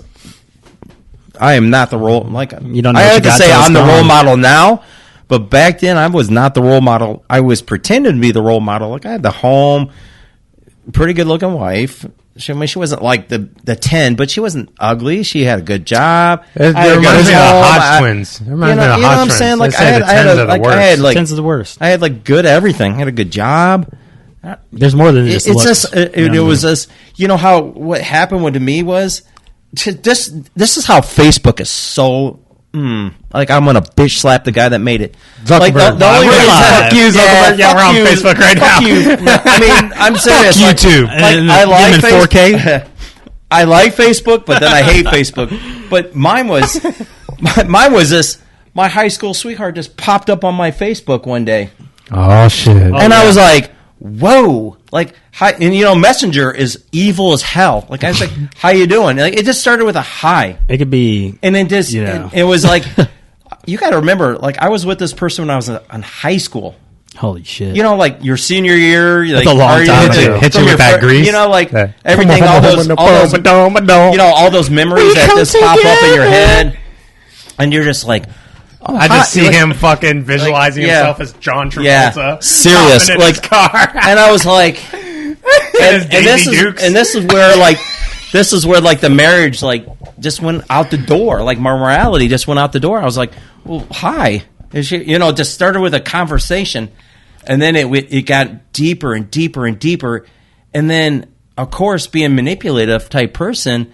I switched my whole Facebook page. I did everything I could to talk to this person over pretty some time at one point, you know. And then it was like, you know, it was, and the feelings that I was getting was not the feelings that I should have had for my marriage. Is what I felt for this person. Yeah, it was like me being selfish to myself, not to the person that I was with, and that's what I regret because I thought, whoa. This was the feeling I should have, right? And I did some stupid. I'm not going to go into all like the stupid crap I did during that time, but I did some manipulating shit. Like I did some manipulating shit. You know, sometimes when you go a certain amount of time without something that you feel that you need, and it pops up in your life, it can put some confusing shit. It really does. It really does. It can really test you. I think that. At one time, my son was like, Dad, don't beat your... This is like maybe last year. Dad, don't beat yourself up. You're divorced. You know, at one time, I seen some kind of verbal abuse going on a little bit. And that's not 100% her fault because I had a... But again, the psychological thing had maybe a little play in the whole thing. But again, do I regret it? 100%. I regret the moment I pushed, how you doing? I regretted it. You know, like, everything. You know what I'm saying? Like, wow. But did I need to wake up? Hell yeah. Like, this was it's a hard way to learn the lesson. I needed to learn this lesson. Yeah. Like, totally. Because I don't think I would have stopped. I think I would have, even if it wasn't this person, it would have been someone else. It would have been this. I think it would have ended up in the toilet anyways. It would have crumbled somewhere. You're basically saying that it was going to be inevitable. Yeah. You know, you got to face the inevitable. And it's so bad because I had everything that a guy wanted, but there was a piece that I needed. I needed that, I don't know, I needed that, you know, if you guys ever feel that butterfly, that feeling of want, all the, you know, that feeling. It's like lust. Yeah. That's what it is. No, it's infatuation. Infatuation. You get infatuated. Yep. Yeah. You get infatuated with an idea that probably isn't going to be a reality. Bingo. Yeah. You feel like you need it, but at the end of the day, you don't. It's just infatuation because it's like a wick. You know, it's a wick of infatuation. You light that wick, guess what? It's gonna end. Yeah, it's gonna eventually get to that stick of dynamite and then blow up. So, in your like face. The relationship book I was reading, it was just talking about these married guys that would do these things, and it's like, man. Guys, we got to wake up. If we got a good woman at home and she's treating you, and nothing's ever going to be perfect. Like you said, you have to water that grass. Perfect's a fucking fantasy people choose to live in. Fantasy. Because perfection is just constant growth of just a constant improvement. Absolutely. I mean, we gotta work at it, man. And women, you too, man. You know, yeah, bitch. Work on yourself. Communication with women, they have to give what guys want. You know, if a guy wants something, show them what they want. You know, they want to be laying down in the bed. Wait a second. Retract your fucking statement. Let the boy walk. Let me show you what I want. What I want is you. Joke, his relationship book was actually 50 Shades of Grey. Ooh. Dang. I'm learning so many things. Serious. Like how much I suck. Golly. You just got to find someone that's your level of weird. That makes sense. Yeah, absolutely. And like you were saying, like the Hodge twins, they always say 10 suck. Well, you got to think like most people, personality is going to last longer than someone's looks. Yeah. So you gotta, there's a lot more factors that incorporate into like an attractiveness versus just looks. Yeah, see a man or female and they're like a solid 10. Battery checker. We're good? 22%. Huh? 22%. Left? Yeah. Fuck. Whoa. What's that mean? It means my battery's about to die. Well, you better get on it. What do you want me to do? Why can't we figure this shit out? We can't like plug it in? I don't have the battery. I got to order it off Amazon. What a little bitch. I didn't have to. What the fuck? You just treated you to some fucking dinner, bitch. Yeah, you molten lava cake. It was good. I had to. That was shit. That's why you didn't get a medal. That's why I didn't get this. What the hell? I didn't get that. Karate Kid #1. Cobra Kai is a really good show on Netflix. Yeah, I really fucking love that show so much. The new ones should be coming out real soon. Daniel's son's such a bitch, man. I don't like him. He's a villain in this one. I don't like him. Yeah, I like it all. He gets on my nerves. I know who's going to come back now in that show. Oh yeah, dude, I didn't even know that the old fucking karate master is still alive. The one they brought back from this last season, season 2. I mean, which one? The one from Cobra Kai. Oh, the main guy? Oh, yeah. I can't remember. The old guy died. Yeah, I was going to say that old Asian dude, he passed away. He's gone, but... he was old as fuck when they made the movie. No, I think they'll bring back the girl. Remember in Karate Kid? I don't know, maybe the new... Not the... They already brought back, Remember the guy with the ponytail? There was a guy that they... One of the... Cobra Kai. They brought back the characters from the when they went to Japan. They're going to bring back this guy that's had a ponytail or something, I think. He's one of the Cobra Kai's not the main guy, but the guy that took over after the main guy. Oh, okay. Yeah, I'm looking forward to It's a great It's show. going to be good. It really is. Netflix, like TV shows are the way, man. Mm-hmm. Yeah. Like if I was an actor, you get the big bucks, but you get those residual revenues from the shows, man. Like Yellowstone? That shit. I heard that's a good show. Hell yeah. If you haven't seen Yellowstone, you need to see it. Like, serious. Like, really. I don't remember the last good show I watched. Oh, Ragnarok.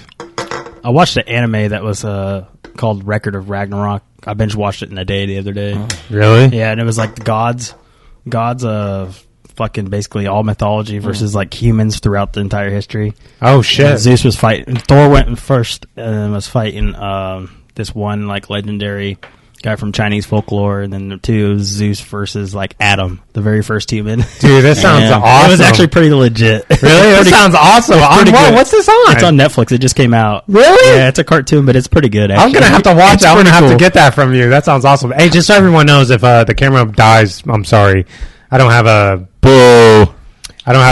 battery pack that I can just plug in. Yeah. I guess in that 4K Ultra or whatever, it's definitely only getting like an hour and some change. But that's just because once I get that little external battery, it'll go forever. Oh yeah, it'll just go. Wow. We're just basically showing it off at this point. But we still got more videos than the last one. So how's Bumble? Ah, dude, it's pretty good. Bumble. I've been having some good Bumble. Hey, they have a Bumble Friends. Okay, Bumble maybe friends. I'm just looking for a new friend.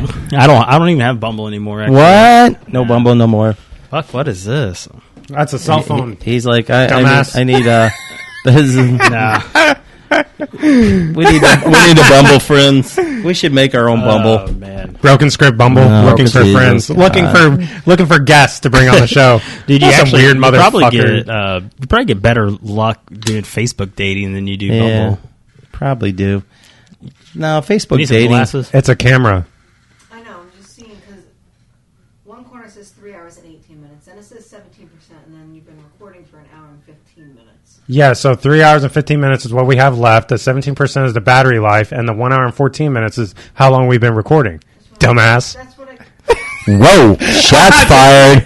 He hasn't been drinking. He hasn't been drinking. What was and we're just talking about how respectfully we should be. That water was really vodka. Yeah, right. What the heck, baby? She only came over here because she finished 16th in Fortnite. You suck. Honestly, this is a long ass fucking podcast. But like Bumble, damn, it went down to 17%. Damn, that was quick. That was super. It pays to have good quality. Yeah, it does. Don't go to dating Facebook. That's such a joke. I'm saying you'd probably have better luck. I don't than you think would so. on Bumble. Hell no. We should really look into using Bumble to bring on guests on a Broken Script. We should like I want to get some weird motherfucker. I wish I could on like here. have people like comment. Well, yeah, we'll get them the Zoom call. I want some dude who dresses up like Buzz call Lightyear in every day. Yeah, we get some Zoom calls. I want to know. Yeah, I want to know about his life. I want to know what he's doing. There's like this motherfucker in Baltimore that like dresses up like Naruto or some shit on the street corners all like every Friday. Let's do it. Get him on. Let's get him on. I want to talk to him. I want to know what his sex life is like. He probably gets a lot of those little, a lot of tang, those little weird kawaii. I'm gonna make my own podcast. You're gonna get all the equipment though. Huh? What's your podcast gonna be? All right, good luck. Oh, dang. Shoo. Dang. I'm gonna have like a million listeners. Like, I'm gonna get my own podcast. All right. I'm gonna turn off on my little bit. What time's Spirit picking you up? I'm gonna make sure you're late for that fucking flight. Yeah. Make my own podcast. Start your own podcast. What's it gonna be? One entertainment. It's gonna be it's gonna be like one man, one seltzer. The memoir. How to like Rob Halford? like like Rambling Robs. How to get through like these milestones of life without falling on your face too many times, and oh man, how to like raise your kids in a certain manner, how to do things like guys we just don't do. We just God dang it, man! Like, forgot I even had that. It's crazy shit out there. Start it up. Start it up. Yeah, start it up. Start up a podcast, man. I might. It's fun. It is fun. Wow. I like it.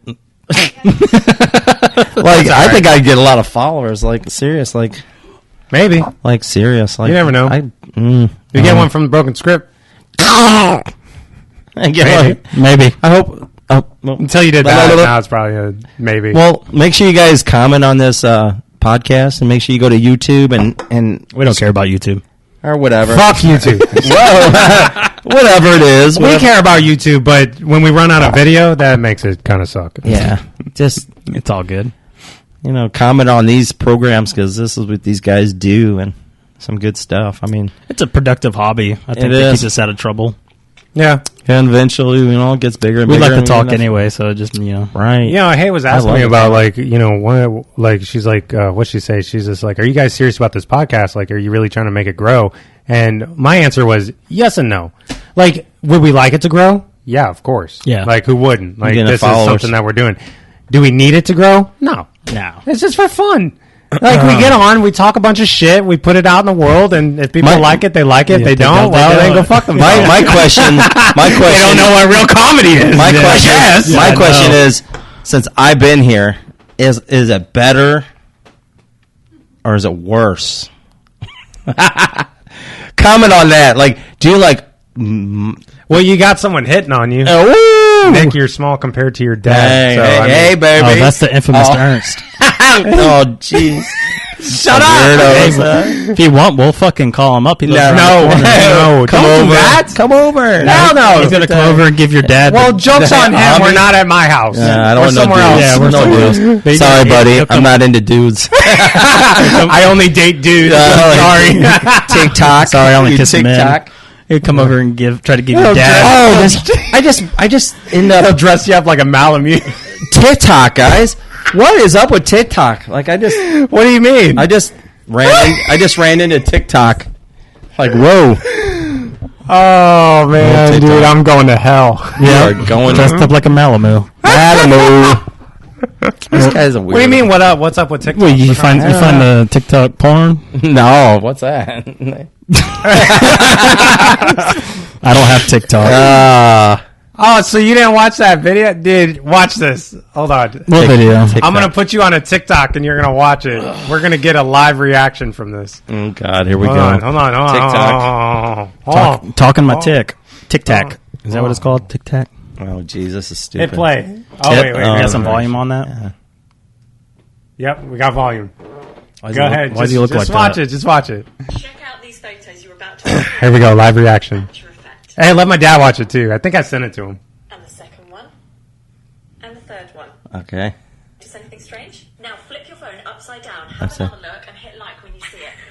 Check out these photos you're about to experience something called the Thatcher effect. Here's the first one. There's a dude doing squats. Something called the Thatcher effect. You just got rickrolled, bitch. That's good. That's good. That's good. I feel conflicted now. Oh, man. I sent one to my friend. So I almost got busted the other day. Well, I don't want to say busted, but there was this TikTok and there was this girl doing something. I thought something was about to happen because at the bottom it said gotcha. And it was this girl in a tank top. And then next thing I know, this guy's on the phone saying, he's looking at tits. He's looking at tits. And buddy just dimed out like 500,000 people on the internet. God. What the hell? I wish I could find it. I seen this one. You know how they had those videos? It's like you'll think it's something else, and it's just a chick moaning. The moaning one, dude. They got me. So it was this guy, and he started off with like a pencil, and then like a record, and then he like built up this. It was like over a minute long. It was like 2 minutes long, and he's building up this shit to like make like a drill, like record player, and everything. And then when he goes to play it, it played that noise, and I was like, "You motherfucker!" It was a good one. I was like, "That's the first time that's got me in a while." Yeah, I was like, "Dude, how's this gonna work?" He's got a drill, and he was like had this putty on the bottom of it, so it'd be like even. Dude, TikTok is still like a 50-50 for me. Yeah, I don't know. It's like sometimes it's really funny, and sometimes I'm just like, "What is wrong with?" There's a lot of cringe shit. Yeah. It's like what? The like I was on there, and I was like, I ran into one of my exes on there. I was like, what? How the fuck do you just like dude just stumbles upon everybody? Like, I was like meat missile into. Well, I was like, wonder where I know she's like big social media, and I was like, well, I decided to put her name in, and boom, and like 100 videos. I'm like, what the hell? Like, what the fuck? Like, she has like 100 videos out there. I'm like, holy what shit. the hell? Damn. Like, wow. What's she look like? Oh, she's. He's about to pull up his phone. Oh my god! He's like, let me put my glasses on. Ooh, she's super cute, and she's super nice, but she's super broken, and that's the reason why we broke up, because a police officer beat her to death. I mean, holy shit! In Vegas, like a Henderson. Damn. Well, that's to say this, a Henderson PD. I'll just time him out. And the poor girl, man. Just like the lawyer. The poor girl is so like when we were together, she would just twitch at night. That's going to take just a lifetime to get over. Just twitch. And I just left because I knew she knew. Like, I just one day decided, like, it's over. Like, I just said, hey, it's over. Like, and she was like, what? I'm like, listen, you have so many things going on. That's a tall task to take on for anyone at any level. And that poor girl, I mean, serious, she showed me, like, pictures. She showed me, like, and this dude still works for Henderson PD. Like, what the heck? Police unions, man. It's like, hard to get rid of weird. Like, you think that would be a felony? Like, I guess they pleaded it down to a, like, I don't know, like just a battery, I guess. I'm like, whoa. Like, I told her, you're, like, it's sad. Like, it's funny because sometimes I text her once in a while. I'll say, hi, just say how you're doing.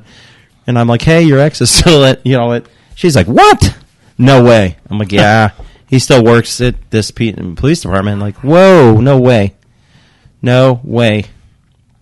It's dead? Ah, damn. Son of a bitch. All right, guys. Oh, man. But, yeah, it's crazy. We don't need to see your face to let you keep talking. Yeah, it's stupid. I ain't got nothing to do tomorrow except get up and go. But yeah, it's so sad though. Guys, stop putting your hands on women, man. That's another thing that pisses me off. And girls, don't put your hands on men either, because that can be domestic too. But guys, of course, are more masculine. They put their hands on women more than, of course, vice versa. Probably, I don't know why. But guys, don't put more women get away with it. I'm pretty sure statistically, because men won't go out. They do. And be like, it's a shame thing. Yeah, I think they do. But you want another one of those? Yeah, maybe. You keep fucking with it. I'll get you one. Yeah, put it in my pants. Yeah. Weirdo. But yeah, like he just keeps trying to drink some more. He keeps grabbing it. Oh, it's empty. Yeah. Oh, it's empty. But like, it's empty. Fuck, it's empty. Don't worry, she'll die soon. We'll have like again, like I grew up around that shit, man. I had a stepfather, not my dad, but my stepfather used to strangle my mother. I mean, strangle. We're talking like take like the remember like the Homer to Bart Simpson. We're talking like like the phone, like the phone cord out of like remember the olden days of phone that used to plug in to the wall. Yeah, take that phone cord and wrap it around her neck and just choke her out. Like in this one, I was like 14 years old. Like, Jesus Christ. How do you process that in your brain when you're that young and you're watching your mom just get her teeth knocked in? I mean, literally teeth knocked in. Like I remember the cop. This is a real story. This cop, right, knocked on the door, and my mom answered the door. She's like half not bloody, but you could tell she's been roughed up, right? Banged up. The cop's like, so ma'am, hey, we're here because we heard some domestic going on from I guess the neighbor or whatever. And she's like, no, everything's cool. And he's like, ma'am, are you sure? My stepdad was behind the door with a .45 caliber. Oh, fuck. And he whispered to her, get rid of him or I'm going to shoot him in the face. And I was like right behind her.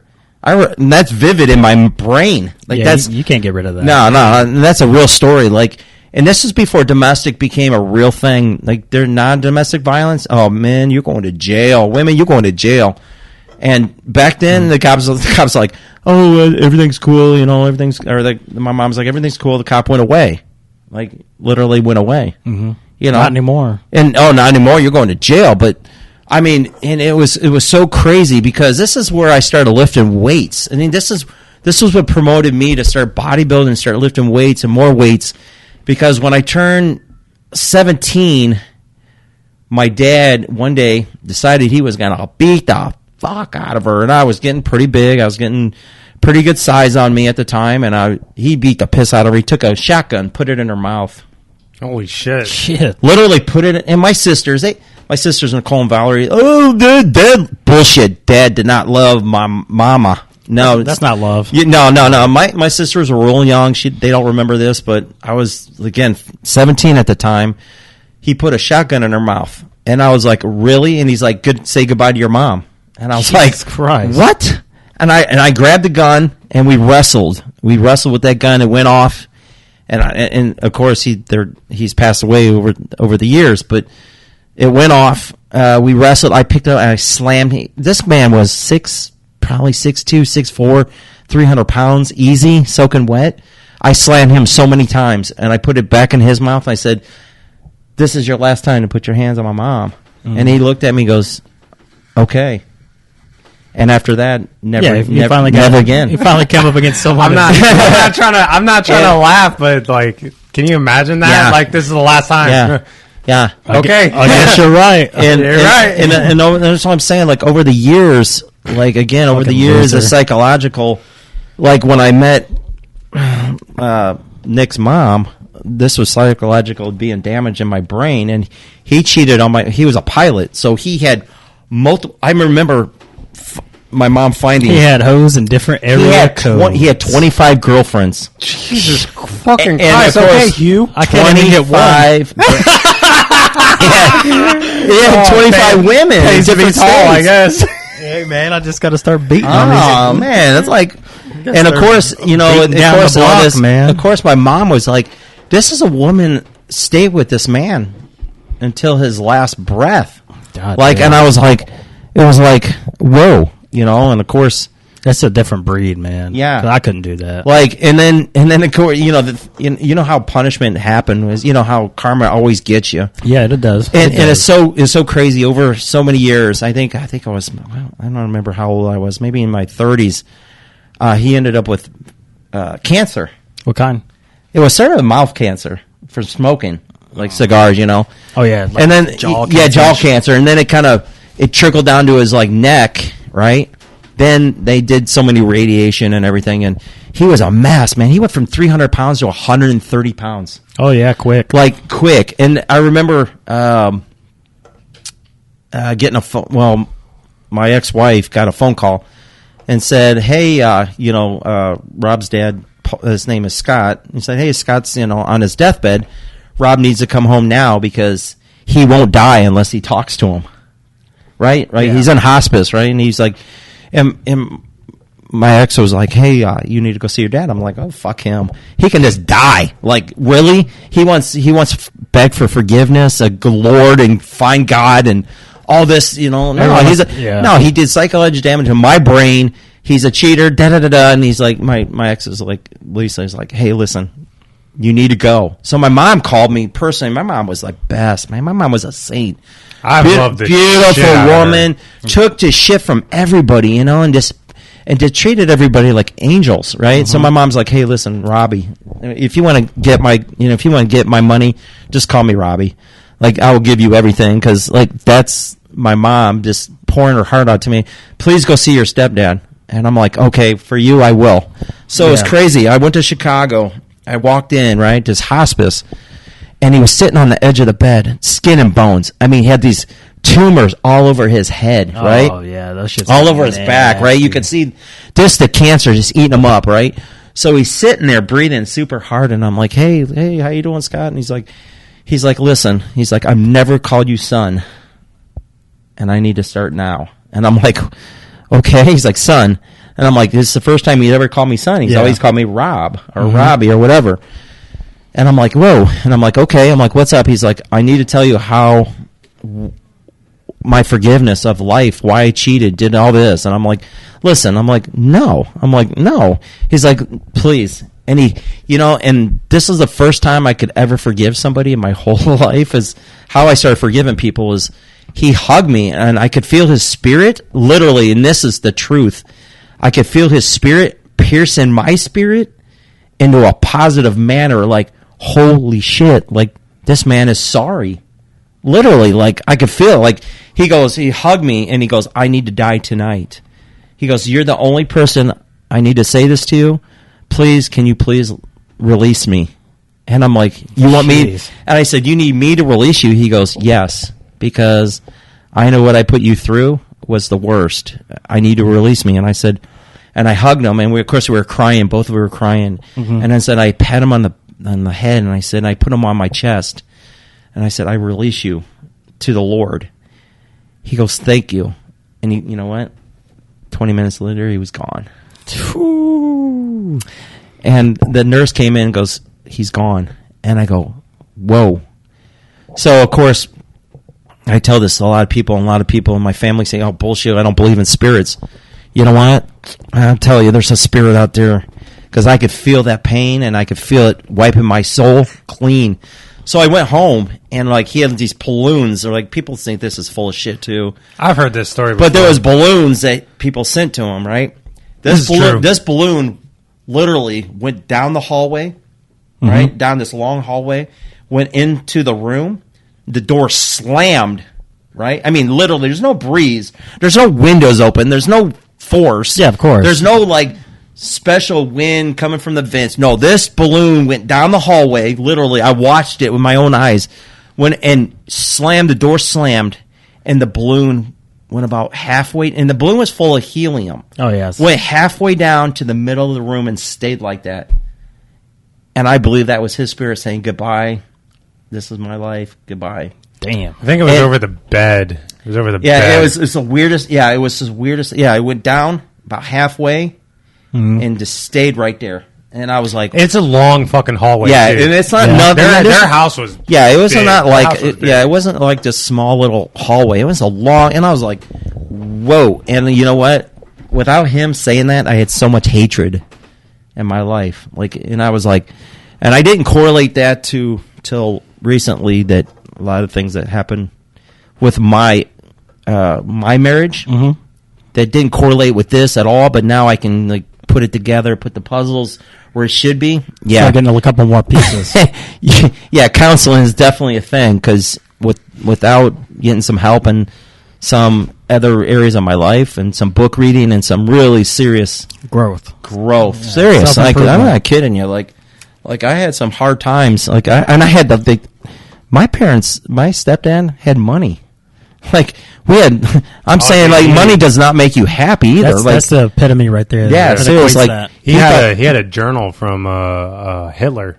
Like many. Jesus Christ. Yeah, like he had a bunch of them. Yeah, and it's wild because pieces of the Berlin Wall. Remember the knocking of the Berlin Wall in Germany? Yeah, he had pieces of it. Yeah, we went to we went to Berlin Wall when it was being tore down. I was 16 at the time, and we actually tore down the Berlin Wall. Me and him, like part of it. Yeah.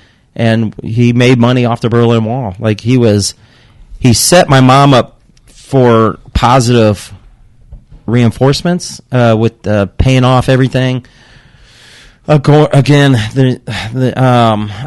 had two sisters. They're great. I love them to death in a certain manner. But man, am I pissed off? Oh, you know what, girls? Yeah, I'm mad. Because they took advantage of the situation, and they can deny it all they want. But you don't understand. He would have been set for. Yeah. I would have never had to work again. He would have been set for life. My mom went in. My mom had everything paid off, 100%. We're not talking about thousands. We're talking millions, probably millions. Millions. Yeah, literally millions. Yeah, and she ended up. Scott had a collection of shit in this back room, just memorabilia. Yeah, she ended up sorts of shit. She ended up foreclosure on her house. And broke woman, again, with my sisters, I love them in a certain manner, but I'm in a certain manner, I'm just so mad at you still. And what really pissed me off is when my mom passed away. We all signed a promissory note so we pay part of the funeral, right? Right. Of course, one sister, Valerie, she paid her part. Cool. Kudos on you. Right? But, of course, they were locked on the bank account. Okay. Oh, I don't know if that came from her, came from my mom, whatever. She paid hers, and I set up a payment plan with mine, and my other sister, oh, no, I'm not paying shit, right? So then they decided they were going to flip the script, my one sister, and say, no, you're going to pay for it all. You. Right. And say, and they decided they're going to cut me out of the will. Like, I went to my own house, right? They called the sheriff to have me removed from my own house that I didn't live in for, 20 years because I was married or whatever. But they had me removed because I wanted to see the will. And my one sister, Nicole, she was poor girls. She has 5 girls. They're beautiful girls. And I'm so sorry for you girls to hear certain things. But my one sister, Nicole, she's kind of...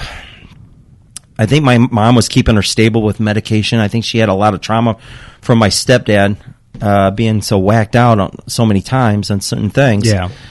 But they had me thrown out of my own house. The sheriff said, hey, listen, you need to leave. This ain't your resident anymore. I'm like, hey, this is where I grew up. And This is my mom. It doesn't matter. Your name's not on this anymore. You need to leave. That's some shit. And right like, there. and I was like, okay, well, I need to see. I asked my sister, I need to see the will. Go F yourself. You weren't in the will. I'm like, what the fuck? My mom would never cut me out of the goddamn will. No fucking way would my mom. Man, I was the first born in that family before my sister's even twinkle in anybody's eye. So like, I'm thinking, no way, right? So over a couple months, I was like, no way. So my dad had a plane, right? A World War II plane. Oh, I forgot about that. Yeah, and I was like, he had a plane and a hangar. and a hangar. All cash, right? And they were going to sell it. And I said, no, I want part of it. And they're like, you need to go through probate. And they didn't even go through probate. I didn't even know, I think it was illegal sold. Oh, and sure. I asked my attorney, I got an attorney, and they looked at the will. Yeah, it said nothing about me in the will. And I was like, what the fuck? And I'm like, there's no way. And then he's like, I don't know how they're getting away with half this shit they're doing. But they're doing it, and he's like, you can do two ways. You can go after them, spend a bunch of money, maybe go broke doing it, or you can cut your losses. And I was looking on the will. I said, you do not have to pay for the will if you're not part of the, part of the funeral if you're not part of the will. And I was like, oh shit. Well, there you go. That's I guess a plus in my hat. Because that was like $10,000. At the time, me and my wife. It cost a lot to die. Yeah, me and my wife at the time, we were going through our money problems or whatever, and I didn't have $10,000, so I sent the will to the funeral home, and they let me out of the funeral. They let me go. The expenses, yeah. Yeah, they let me go. Thank God, knock on wood. But it was kind of crazy because, over the years, my sisters have been coming back in my life a little bit, and it's like. They still have not owned up to, we're really sorry for this. They're not sorry. And this pisses me off because they have all my pictures of my childhood. They keep saying, I'm going to send them to you. I'm never going to see those pictures in my Valerie. Never, ever. Nah. Like they can say, my one sister, Nicole, she ended up in a bunch of drugs. She got so many warrants at the time. She went through so many, and then now she's living in Arizona with my other sister, trying to get some help. And kudos on you. She has a drug problem, and my other sister's helping her out. But man, they threw me under the bus, and people were like back that bitch up. They threw me under the bus hard. And I'm just like, and I still think there's some dirty shit that was going on with the money situation that they had to control. That I should have woke up and been like, oh, I need to be the main person of their estate. Yeah. Because they sold all his $1 million stuff for nickel and dime. Yeah, they walked away with practically nothing. Nothing. They're idiots. And they had millions sorry, Valerie, you had millions under your butt and you sold it for nothing. And I know that because I grew up around his stuff and I knew how much it was worth because I kind of followed it over the time. And I was thinking, I'm never going to have to work again. And he told me, your mom and you guys never have to do everything ever again. Oh God, he had baseballs signed by some famous players. Famous players. Those are a lot of money. Big time. And he had remember the $6 million man? I don't know if you can remember that time, but there was a $6 million man. He gave a guy money to help produce that movie. That was back in the day. If you guys want to Google $6 million man. But he had all kinds of books signed by these people that were so money into Hitler. He knew the Hitler's pilot real well. And he used to go to his to Germany all the time to visit him all the time, and he would come home with Hitler's all kinds of shit. Oh yeah, all kinds of Hitler stuff. I'm talking shit that'd be worth some money today. Millions, millions. Easy mills today. One of them was his personal journal. Yeah, one of his personal journals. That's that's invaluable. It's it's worth so much. But yeah, I remember going down in the basement when I was a kid. Yeah. I remember Sky having his medical issues. Mm-hmm. He was always carrying around this. It was like a brown paper bag to spit in. He would always carry it around with him. I remember one day he took me and Austin down in the basement to show us all his shit. Dude, he had some shit. He had a room full of stuff it's so much stuff. So much stuff. And he had this one room. Yeah. It looked like a pawn shop. Bunch of glass cases with really expensive shit. Expensive shit. There was one rule in the house. It was don't go in that room. Don't go in that room. Nope. That was... Like, holy shit. That shit guarded. Seriously. Well, it's crazy because, like, when people die and shit like that, people forget, like, what your connection is, and all they see is these dollar signs. Yeah, you think, and the greed just comes out in people. You really see so someone's sad character that my own sisters, you know, and I still like to ask if they're listening, text in, like, why did you cut me out of this? Like, I was part of the family, and my stepdad, he never put his hands on me, but psychological, man, he did so much shit to my brain. Like, and I just still, like, why did they cut me out of the situation? I was there, not flesh and blood, but I was around that whole thing. You know what I'm saying? Like, they should have been like, hey, listen, this is what we want to do. This is how we want to go about it. What do you think? Not at all. I seen $30,000 that was from my mom's life insurance. That was it. You know, the rest of it went to my sisters. Like, and I'm like, whoa, like, why in the hell? Like, and they blew through that shit. Like, they blew. And I think my sister Valerie, I think her boyfriend just took her for a ride. Oh yeah. Like, you know what I'm saying? Like, and you know, like, and now they want to say, oh, how you doing? You're like, I'm polite.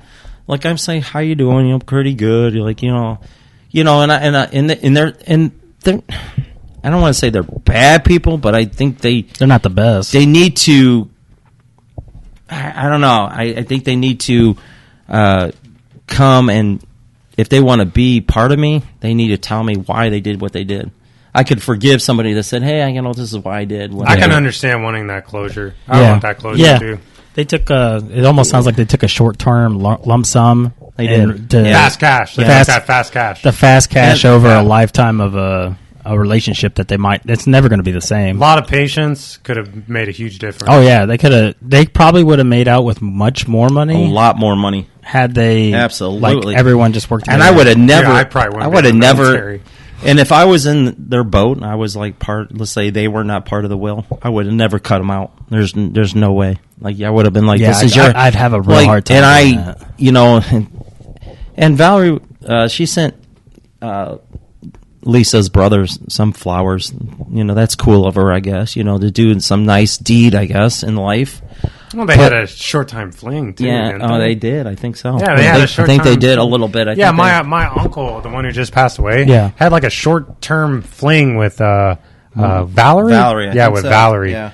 His sister. Yeah. It was real short, though. Really short. I think they went on like one date or whatever. This was one of the times that we went up to visit my grandma Shirley. Yeah, I remember that. And the poor thing is everybody thinks I was the bad guy in that whole relationship between my sisters, but I'm not the bad. I remember you throwing our dog. It was an accident. He got excited and he didn't realize he still had the dog on the leash. Yeah, and he lifted up his hand and you just see my little Jack Russell go whoop. Yeah, I wasn't the bad guy. Holy shit! It was funny. She didn't go flying, but it was right. It was funny because that dog just sniffing around on the grass. Next thing you know, it got launched to the fucking moon. Yeah, it was up there in Mars. With I remember Elon. that. That was over at Grandma Harn's place. Yeah, I remember that. Yeah, I wasn't the bad guy in that relationship. My sisters just I don't even, they're my stepsisters. I mean, I don't know. I don't want to talk bad about people, but man, I'm still like, it's a better situation. Obviously, I was young, really young at the age, but I always think back to those days because one of me and my brother's favorite things to do was to go visit my grandma Shirley. Yeah, you say we're going to visit my grandma Shirley, we freak out. We loved it. It was great. It was awesome. It was so much fun. I'm gonna tell you right now, I think there had to have been some kind of underlying jealousy. Absolutely, had to have been absolutely. Because I remember Aunt Val never left the house. Yeah. She lived in that room till she was in her 30s. Yeah. Oh yeah, she did. She never left the house. She lived with my parents for you and Nicole were the only ones who moved on. Nicole fucked her stuff away, but you were still doing your thing. And I think because you moved on elsewhere, and actually absolutely had some short-term success. I think there was some underlying jealousy. Yeah. She just couldn't get out the crib. And had to have been. And what really pissed me off was, one thing. I still, to this day, I don't know if this, I hate to speculate, but my mom had probably a $20,000 diamond ring on her hand. It wasn't there during the funeral. They said they put it underneath the pillow. No. Why the fuck would they do that? Well, exactly. You don't put that under the pillow. No. But check this out. So this is where it really just pisses me the fuck off. So when we went to the funeral, right? You know how the family goes in the front row, right? Right. They're supposed to be immediate family, like exactly. Wife, kids, whatever. My sister had all her friends in the front row. Oh, see that? I kicked the fuck. I told them, hey, Valerie, you can contain this. I told your friends to go fuck themselves. I said, get the fuck back there. And they had a party after the funeral. You have a get together with like food and stuff. They had a party. Like, I'm not a beer party, but it was a party. I'm thinking, what the fuck? And I said, why in the fuck is my mom getting buried with a guy that she got beat on every day of her life? That basically in the military, you get buried with your spouse. They can be right next to each other, right? Mm-hmm. So I'm thinking, if I ever become a millionaire, I'm moving my mom. You better believe it, my sisters. I'll tell you what, if I ever become a millionaire, I'm getting the best attorney and I'm blasting her back to Peoria next to her parents, where she deserves to be buried. Right. Yeah. Right. And that was her wishes. She wasn't wishing to be buried to him. She want to be next to her parents. He still has her locked up, and you can believe this or not, but when you're dead, she still got locked up on top of him, and still in the chains of command of his. That poor woman, I'm thinking, whoa. And I told my sister, I'm like, why in the hell? Well, no, they loved each other. I'm like, psh. She loved him, but he didn't love her. No way, Jose. I mean, I don't know if my sisters can remember all the stuff that he did and all the things that he did. Again, we do bad things, but man, that man, whoo. Yeah, there's different degrees of bad. He used to run we had a brand new Bronco. He used to run it into the house and get it fixed and basically get a brand new one every time and run it into the side of the house just because he was mad at her all the time. Jeez, it's over stupid shit. Fucking OJ. Oh, dude, he was the meanest motherfucker you've ever met. Shit. Like, one time these teenagers cut us off. He ran them down until he could beat the shit out of them one day. Literally ran them down in a Mercedes, like brand new. Like, I was like, God damn. And I was like, woo, nobody's going to fuck with this man. Like, I don't have a lot of memory of Scott. I just remember him being really big. He had a ponytail. Yeah. I remember that. He had a ponytail. It was really hard to understand him sometimes because he chewed a lot of cigars. A lot of cigars. Mouth was all fucked up. That guy had some problems. He talked real weird. He chewed them? Mm-hmm. Yeah, like, how you chew on the ends of cigars? He chewed the end of them. Chew on the end of them, the taste, I don't know. He'd sit there and chew them. It was always, I remember Grandma Shirley used to always tell us that if Scott was in the den, don't go in there. Yeah, don't go in there. He said don't go in there. Yeah, he was fucking... He was always... He was kind of like psychotic. Dude. Like, he was a scary dude. But you know what the weird thing is like I don't know if he ever put his hands on my sisters, but never put his hands on me. That was the weirdest thing that I've ever seen is, just thinking back my teenage world, never put his hands on me. Always gave me... Whenever he hurt my mom, would always buy her whatever she wanted. Hey, calm down! So, like, one day he beat on her. He bought her a brand new Mercedes. Like, the next day, like, brand new. Hey, sorry. Sorry. Brand new fur coat. I'll tell you right now. Hey, I'll let my wife whoop the fuck out of me if she buy me a brand new car. Go beat the shit out of me. I don't care. They say, here's a new Hellcat. Oh, you want to fuck me up again? Because I need this. We need new podcast. Yeah, we need new podcast equipment. Beat the shit out of me. I don't care. Let's go.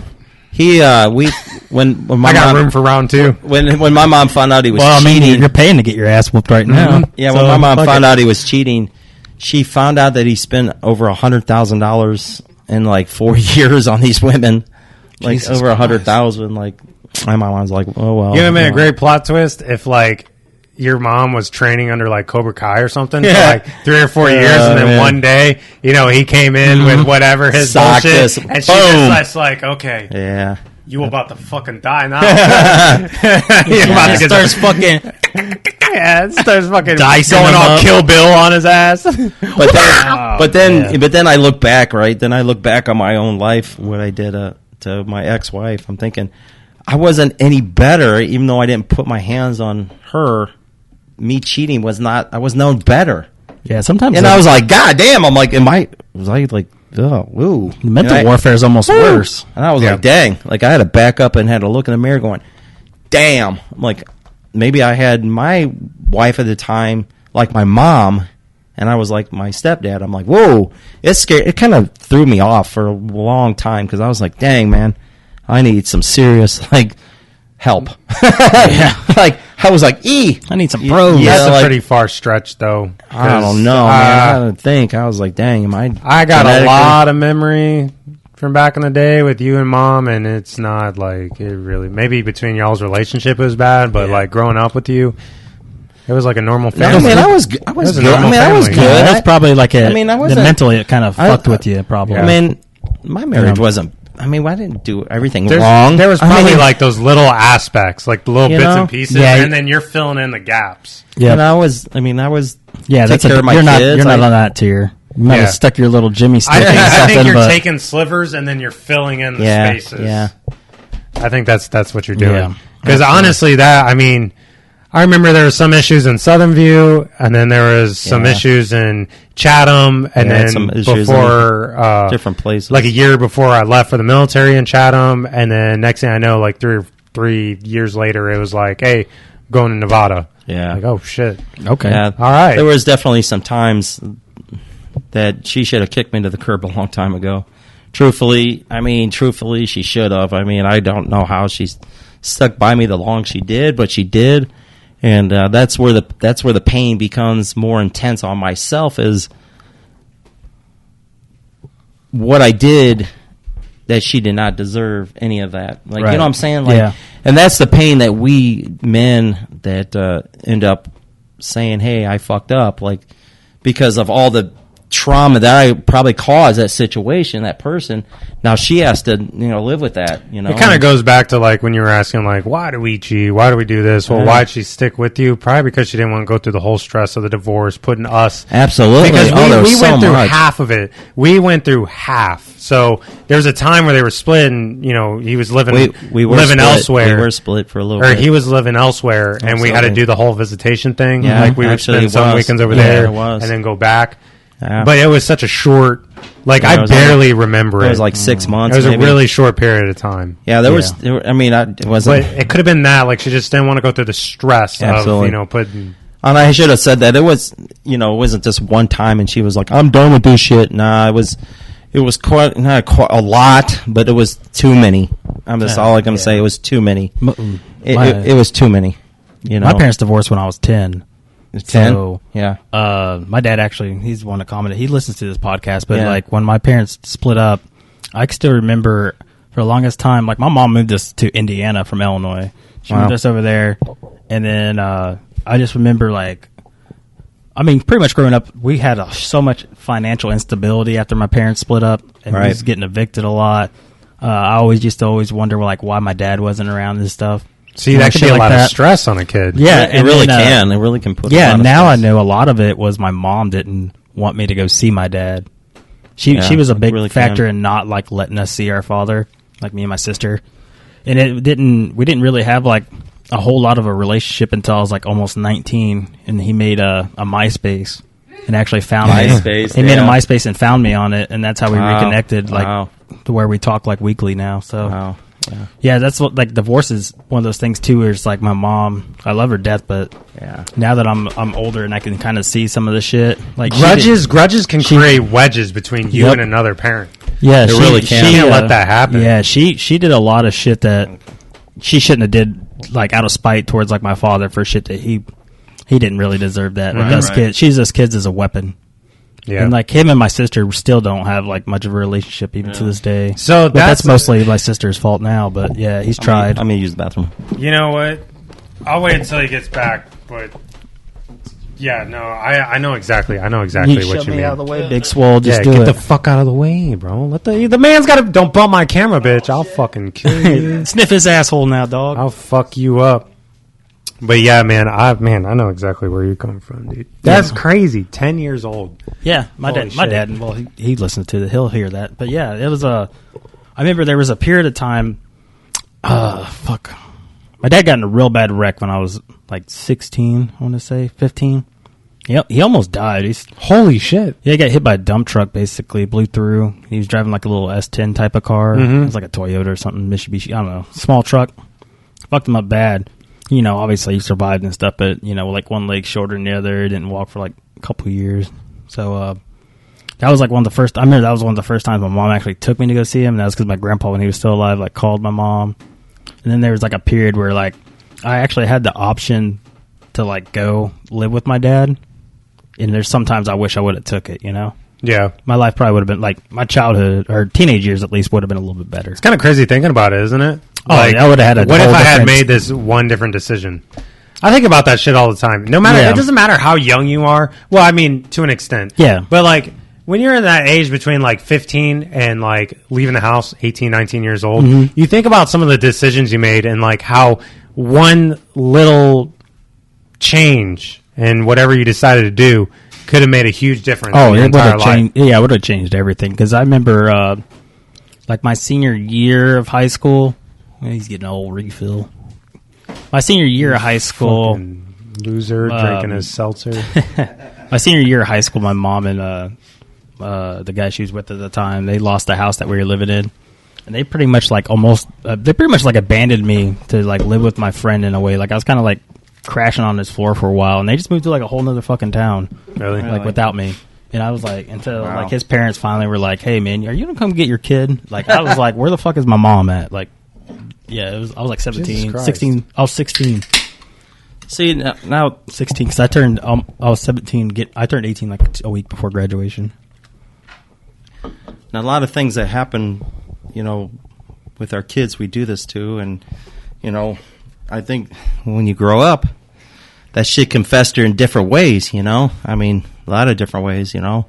Just getting in trouble on stupid shit. It traumatized the fuck out of me. Like, no offense to you and mom, but y'all fucked me up for a little bit, big time. Yeah. So I had it going, right? Yeah. I was going to the gym. I was in Taekwondo. I had a girlfriend. I mean, everything was great. I had a job. I worked at Darcy's Pine.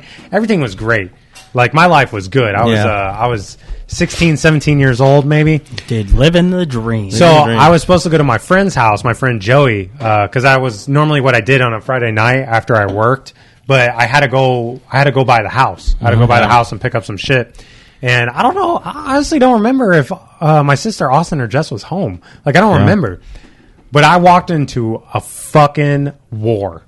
Like, I walked into an all-out brawl between him and my mom. Yeah. I walked into the house, and my mom grabbed the shit out of me. Grabbed me, pushed me into him, and they were just...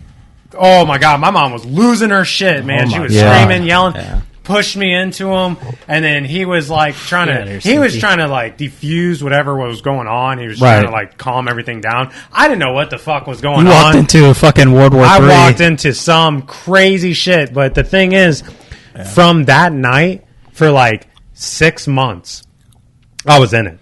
I was in the middle of it. I was going to counseling with them. I was going and talking to him. I was going to his house talking to him. I was like a messenger almost. Then talking to my mom, then going back to him, then going back to my mom. You're Hermes, going back and forth between the gods. Yeah, dude. But the thing is, like, it fucked me up for a little bit. Yeah, like seeing like you try to keep that away from the kids. You know, whatever's going on between the mom and dad. But unfortunately, I was kind of I wasn't in the middle of it, but like I was in it. Like I was a part of the. I remember that pastor. He was the one who renewed you guys' vows. You guys had me witness it in front of the fireplace. Right. But yeah, I was going to that counseling with down in that basement on the couch. Remember, I had to sit outside while you two talked, and then I went in with my dad, and then I was in there with my mom. The basement. And then I was in there just me. But yeah, dude, it fucked me up. Fuck yeah, I was fucking messed up. We had some shit going on, and truthfully, without my mom dying, he would not be sitting here.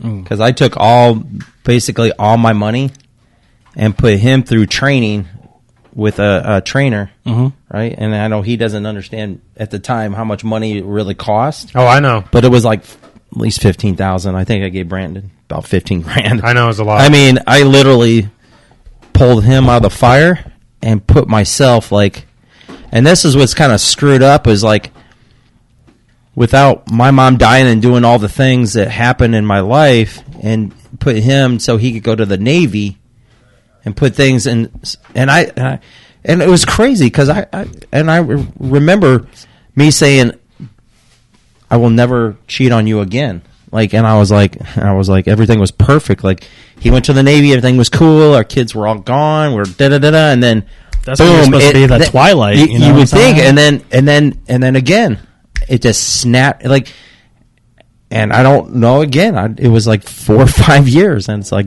boom, and I was like, fuck, and then it just hit me. It hit again, and I was like, what the fuck? And she was just like, I drained her. Like, she was just, and she didn't even tear.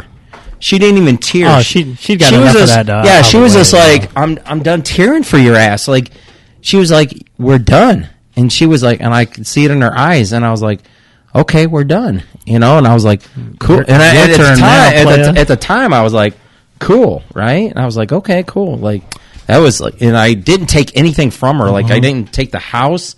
I bought her, at the time, a new fence for the dog. I didn't take anything from the house. So everybody can F off me a little bit because, like, I did not take anything from that woman. If I was a douchebag, I could have took the house. I could have stripped all, like, even your grandpa and grandma still has my TV in their living room. Like, I did not strip anything from that family because I knew I did wrong. Like, I was like, man, I was not going to strip her from anything that she was used to. Mm-hmm. Even though it was hard on her already to lose everything because my income and everything. She made plenty of money. And I knew she'd be okay, with situations. And, it didn't hit me. Again, that did not hit me what I did until I went out to Vegas. And I was, what the fuck? Will you calm down there? God. Ah, damn. I was. Are you opening it or are you beating the shit out of it? It didn't hit me until I was. I think I was 49. Over there playing with their gadgets, and it didn't hit me until I was 50. Right on my birthday, like I was like, damn, that just hit me like a rock. It kind of had marinated. I mean, it hit me. It hit me so hard. It was so weird because I kept dreaming about her, like, over and over and over and over and over. And I was like, can you just leave my dreams alone? Quit haunting me. Let me have my rest. I'm serious. I was like, can you please leave me the fuck alone? Like, I'm paying for this mistake. And just kept playing, like, all the years that we had. The memories that I had kept playing and playing and playing and playing. It was like a broken record. It's not like a meme, but I've seen this thing. It was like a kind of a progression between men and women. Yeah. And it was like, it showed them like going linear, obviously. Yeah. From different time points. And it was like a man, like right after a breakup, it's like they're fine. Then like however a set period of time later, they're like starting to like feel it, like because in the beginning they're partying, then they're starting to feel it, and then at the end they're like crippled up from the situation. Where it's like those 3 steps are in reverse for women. Initially they're crippled and crying about it. Right. Then they start to pick up the pieces, and then they're like moved on from you. Absolutely. So by the time you found that 3rd step for you, God, that they found in the beginning, they're already gone and fucking past you. Woo. And probably a lot of times I feel like women, when they get to that point where they're done with you, they've been done with you for a while. Yeah, so it's easy for them. They've done their grieving. She was already done. Like when they leave you, at least. Oh yeah, she was done. Yeah. Like I think she'd been done for a long time. I think she was just. There was no. I mean, we loved each other, but there was no. I don't know how much love was there.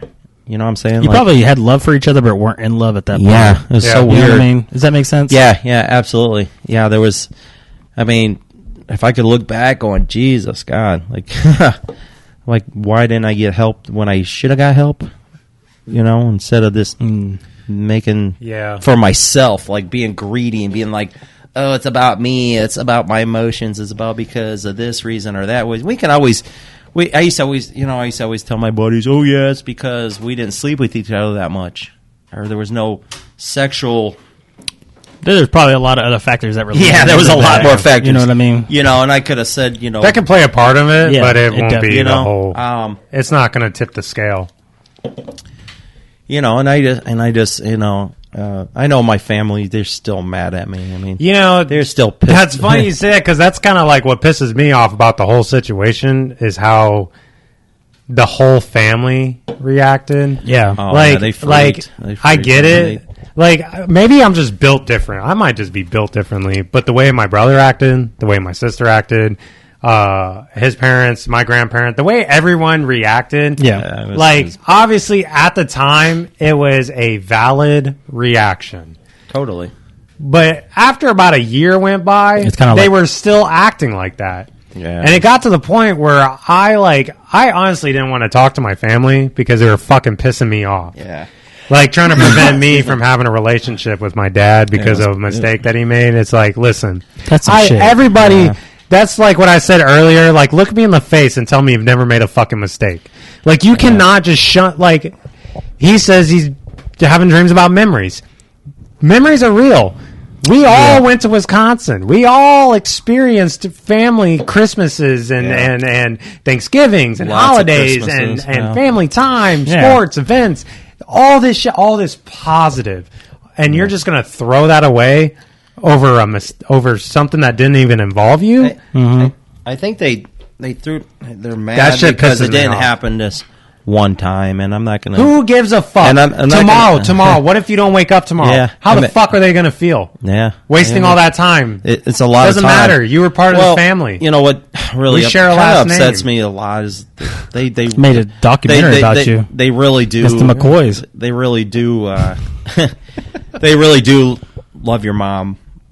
Not more than me, but kind of. Like, you know, that's what kind of upsets me a little bit is they visited my ex probably more times they ever visit me in Vegas, and it really upsets me. Stupid too. It makes me feel stupid. not worthless, but sometimes it does.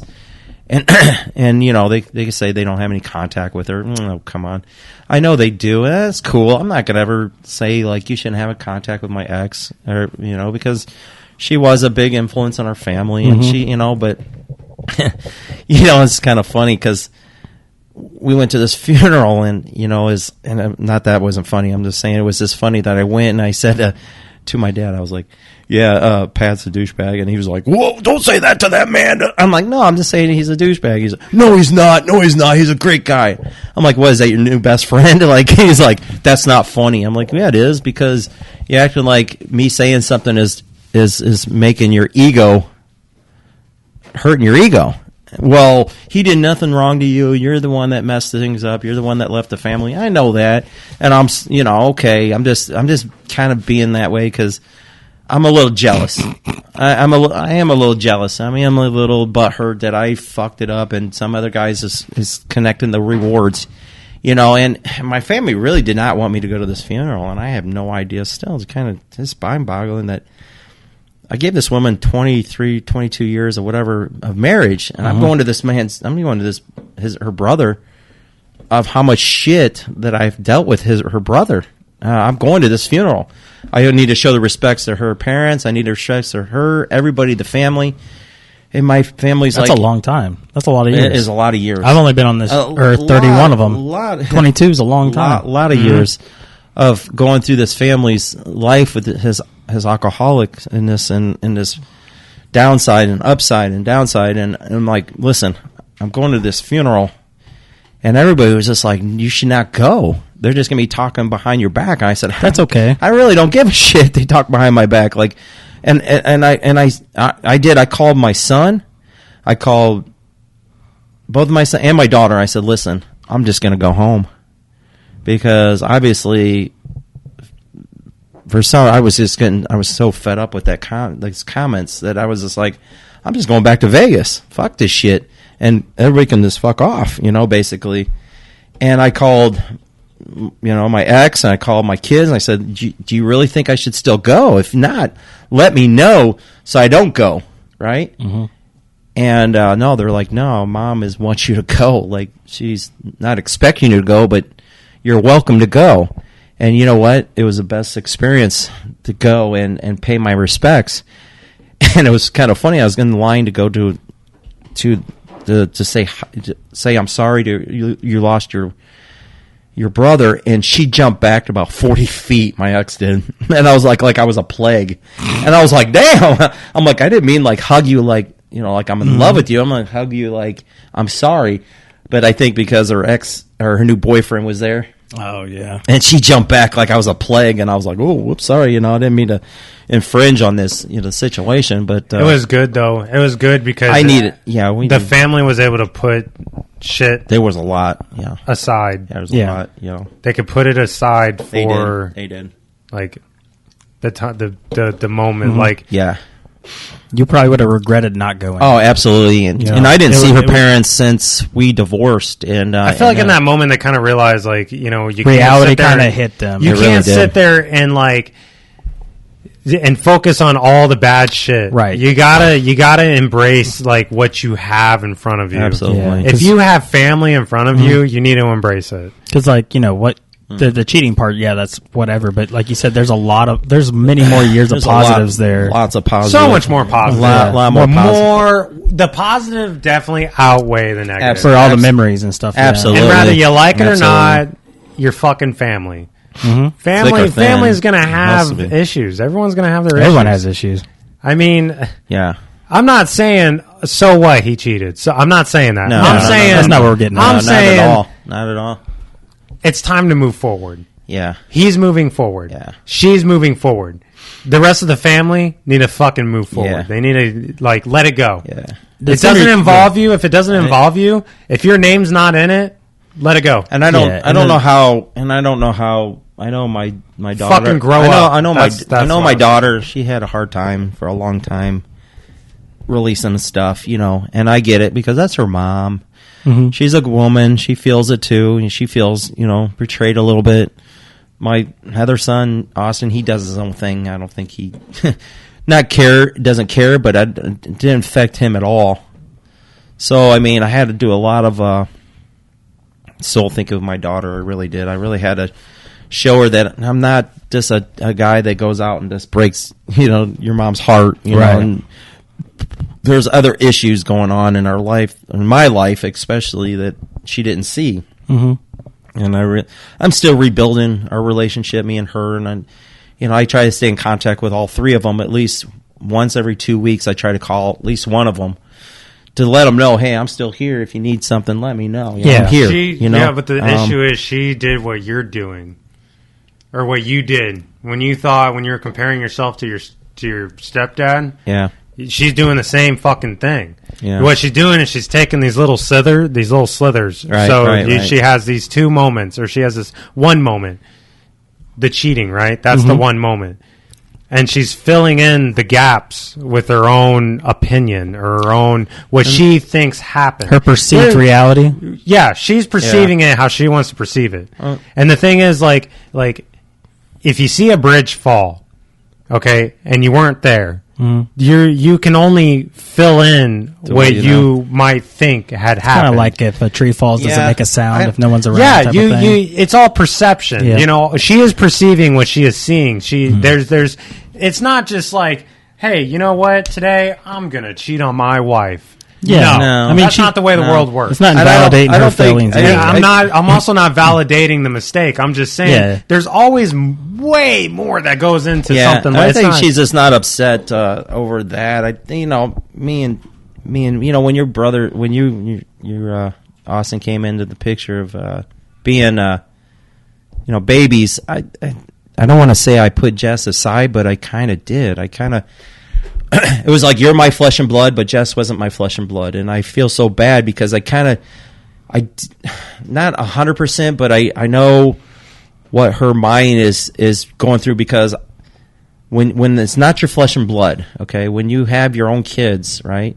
Mm-hmm. And people used to tell me, when you have this boy, right, this one boy first, things are going to change your life. You're going to treat your stepdaughter a little different.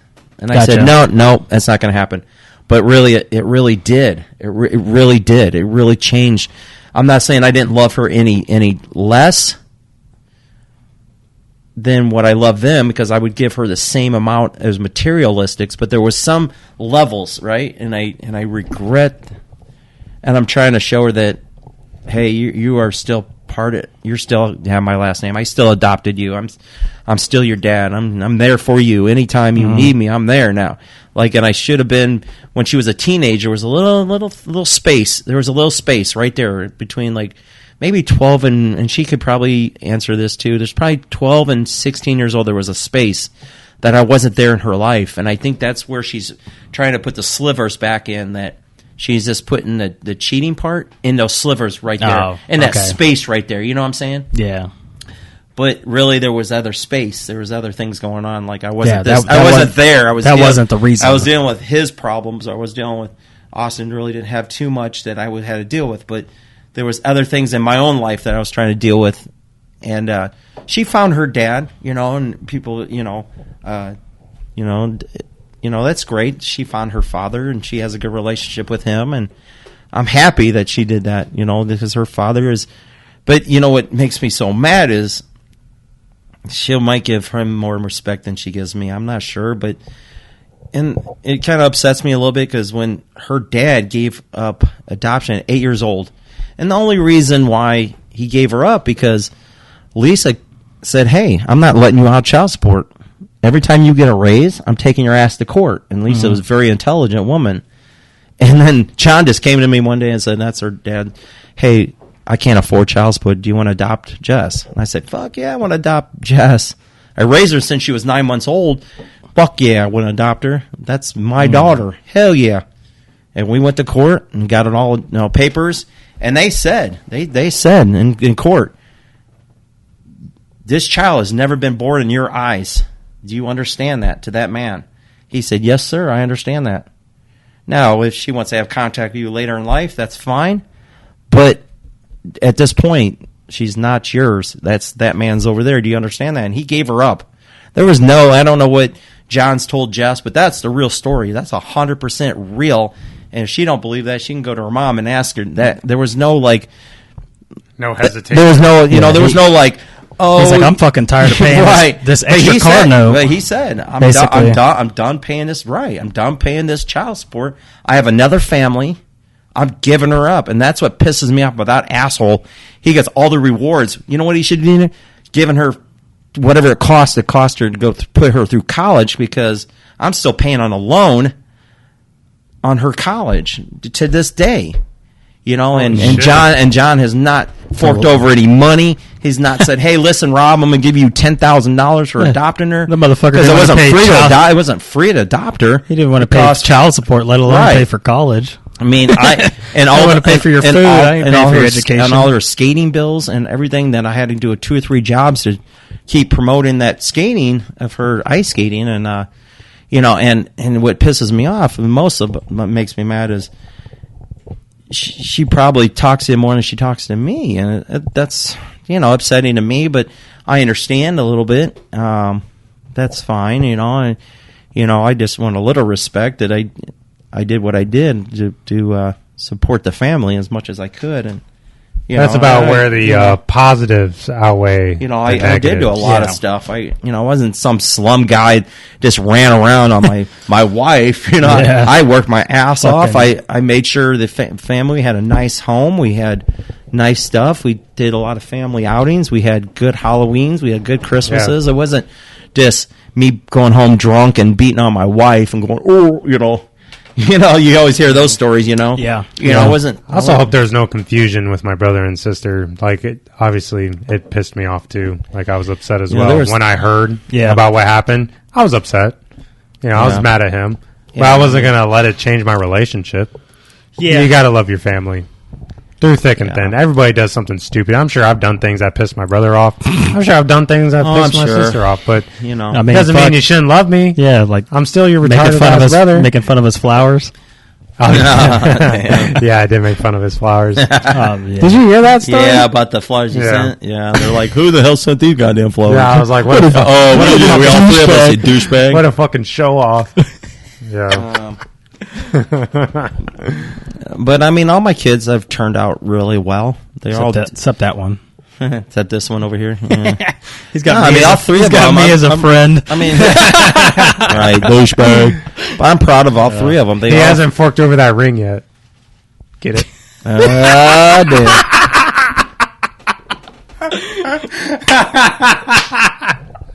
Little Lord of the Rings joke. Lord of the Rings. You fucking hobbit. Fucking hobbit. Oh, man. Yeah.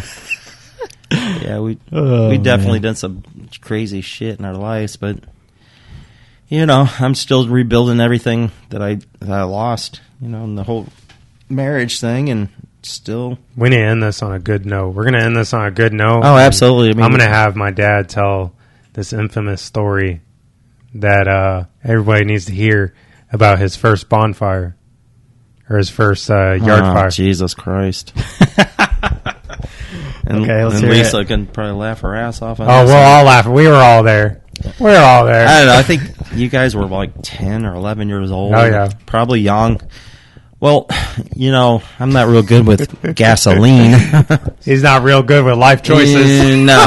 So we had this like old Christmas tree that Lisa kept saying, you need to get rid of this goddamn, those Christmas trees that you buy, like the ones from like Walmart, like they're like metal, but they have like, you know what I'm saying? Like, and they get old and you got to throw them away. Well, one day I was like, I'm going to burn this son of a bitch. And we had this like little fire pit. Like we used to put the pool, but we'd tear down the pool and then we'd have like the fire there.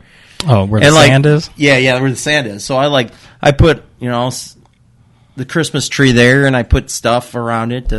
I'm pouring gasoline and Lisa goes, hey, yeah, that's not a good idea. And I'm like, shut up, woman. I know what I'm doing, like, hey, be quiet, And I'm like this fireman, type person. I'm like pouring shit all over. I'm like, pour some more gasoline.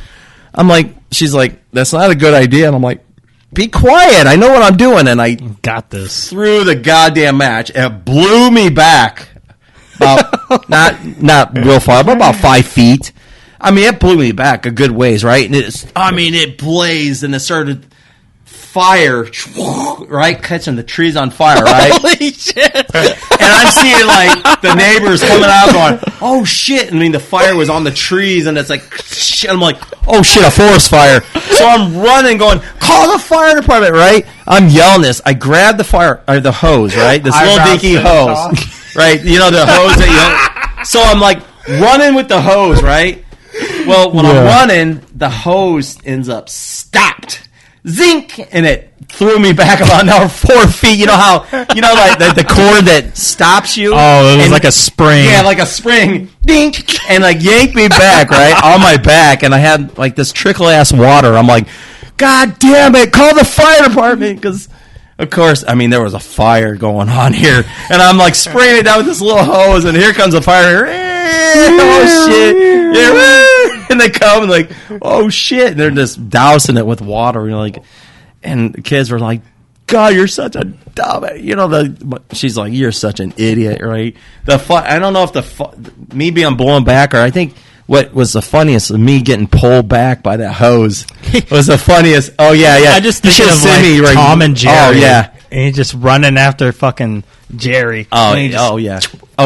I was running. It just snapped me back like on my ass, and I was like, "Oh my god!" Like I think I burned down the goddamn neighborhood. Like, holy shit! It was funny. It was. That's the kind of stories you can't ever make up. I mean, there's some stupid shit like reality is often the best comic relief. Oh my god! You can't script reality. Do some stupid shit like that. God dang it! One other story real quick is when the kids were, I think it was Austin or something, and I think Nick was still young. I always have them in their little not car seat, but the little booster seat? Yeah, like a boost, little seat that you put babies in. I don't know what you call them. They're like little bouncy seats. And I had them up, I think it was Austin up on top of the table. And Nick, I think, pulled him off the table, right? And the baby's still a newborn. It came the baby went right on off the table onto his head, and I'm going, oh shit, right? And I'm grabbing the child, screaming. I'm like, I gotta call 911. Well, I just waxed the floor, right? And here comes these firemen running into the kitchen and hitting the floor, man, on that wax floor. And I was like, God damn it! Now I gotta call more firemen to come save these motherfuckers. Oh my god, you should have seen it. They were trying to get up. And then, they have their drug box and their monitors and everything, and they're just fucking flying all over. They're like on roller skates. Oh, you should have seen it. No, they hit the ground. They were upside down. Oh man. And oh god, it was so bad. That was payback for the hose. God damn it, man. I was like, god damn it. Like, shit like that happens, And this douchebag, we used to always have to keep locks on our refrigerators or, everything, because my boys used to get in the fridge and we had the carpets cleaned in the rooms, and of course they got into the eggs. And one day, of course I work midnights and I fell asleep, and they're in the room playing with eggs, dozen eggs all over the goddamn place, man. I thought I was going to lose my fucking mind. And I'm like, we just had these carpets cleaned, and there's these dozen eggs all over the floors, and they're just clapping them together, at stupid age, at 5 years old or whatever, going, oh, like retards, like smashing the eggs all over the place, yolk all over the floor. And I'm like, god damn it. Spent $300 getting these damn, these carpets clean, and here these retards are playing with eggs all over the damn place. They got fucking yolk all over. Damn it. That shit just doesn't clean up. Making omelets in their bedroom. It was crazy. I still don't understand what happened to me when I was younger. So so we had bunk beds, right? And he always slept on the bottom bunk. The thing is, it was like a wooden bunk bed, and his half would like come out, right? Yeah. And there was a wood part at the end. I used to always show all my friends because there was teeth marks. Oh yeah, you busted your front teeth on that in the bottom. You jumped off, and you cracked. We thought you broke all your front teeth, and I don't know if my tooth went through embedded into the wood. And we're like, oh shit, that's going to cost thousands to get that replaced, because I think they were might be your adult teeth at the time, and we're like, oh shit, yeah, you jumped off and you busted your front mouth on that bed. You were almost like Caden. You fell all the fucking time. You got hurt all the fucking time. All the time, he would bust his ass. I'm like, god damn, kid, don't you ever walk right? I'm not kidding. Was that tooth? Is that why I have a scar on the inside of my lip? It went actually to your bottom lip. It did. Because I remember hitting a beach ball and really smacking myself in the face with a baseball bat. No, the jumping off, went through your bottom lip, and that's where you're still busting your ass. I'm telling you, man. Oh my god, this kid was like stupid. Like he'd fucking get hurt all the time. And he was the one that he drank a bottle of Tylenol. A bottle, and I thought I killed my child. Like a bottle of Tylenol, it goes right to your liver. Like it's like kind of like people always say, "Oh, I took a bottle of Tylenol, I'm going to kill myself." Well, good, it'll kill you, but over like 24-hour period.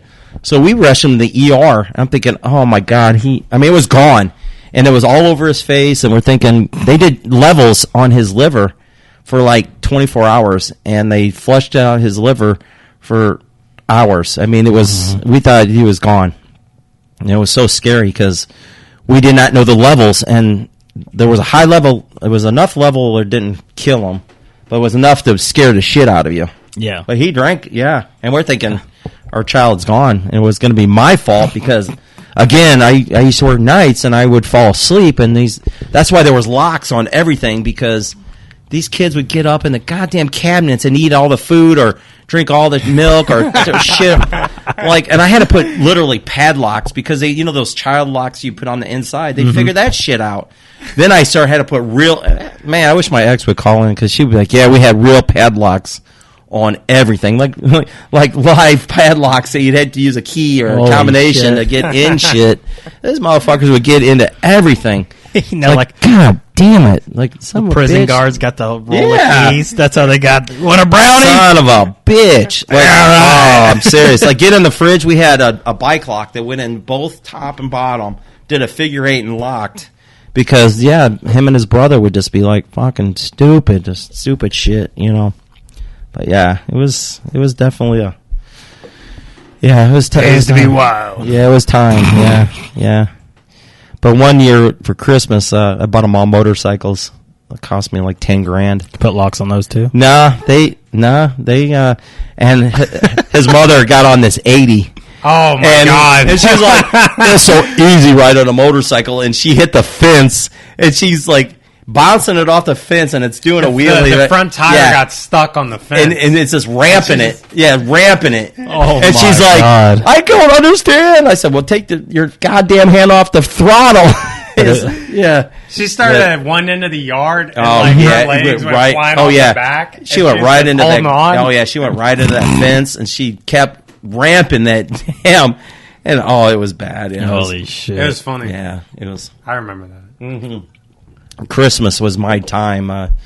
I'd spend so much money. I'd spend every year at least 5 to more thousands every year on Christmas. That was my time to give my kids or my. Everybody in my Brucey's time to shine. Oh, it's stupid. Like that's the time that I would give remote control airplanes or just something stupid. Just shit that's gonna piss you off later. Oh yeah, just shit like everything, man. But yeah, that year I spent about $10,000 on motorcycles and helmets and gear and shit. Oh yeah, it was. And that's the time when you didn't make a lot of money, but you thought you did. I couldn't understand how I even afforded it. Your means. Yep. You're sitting there. Still don't understand how I even afforded it, but like, damn! Please don't wreck it. Please don't wreck it. I can't. Please don't break my shit.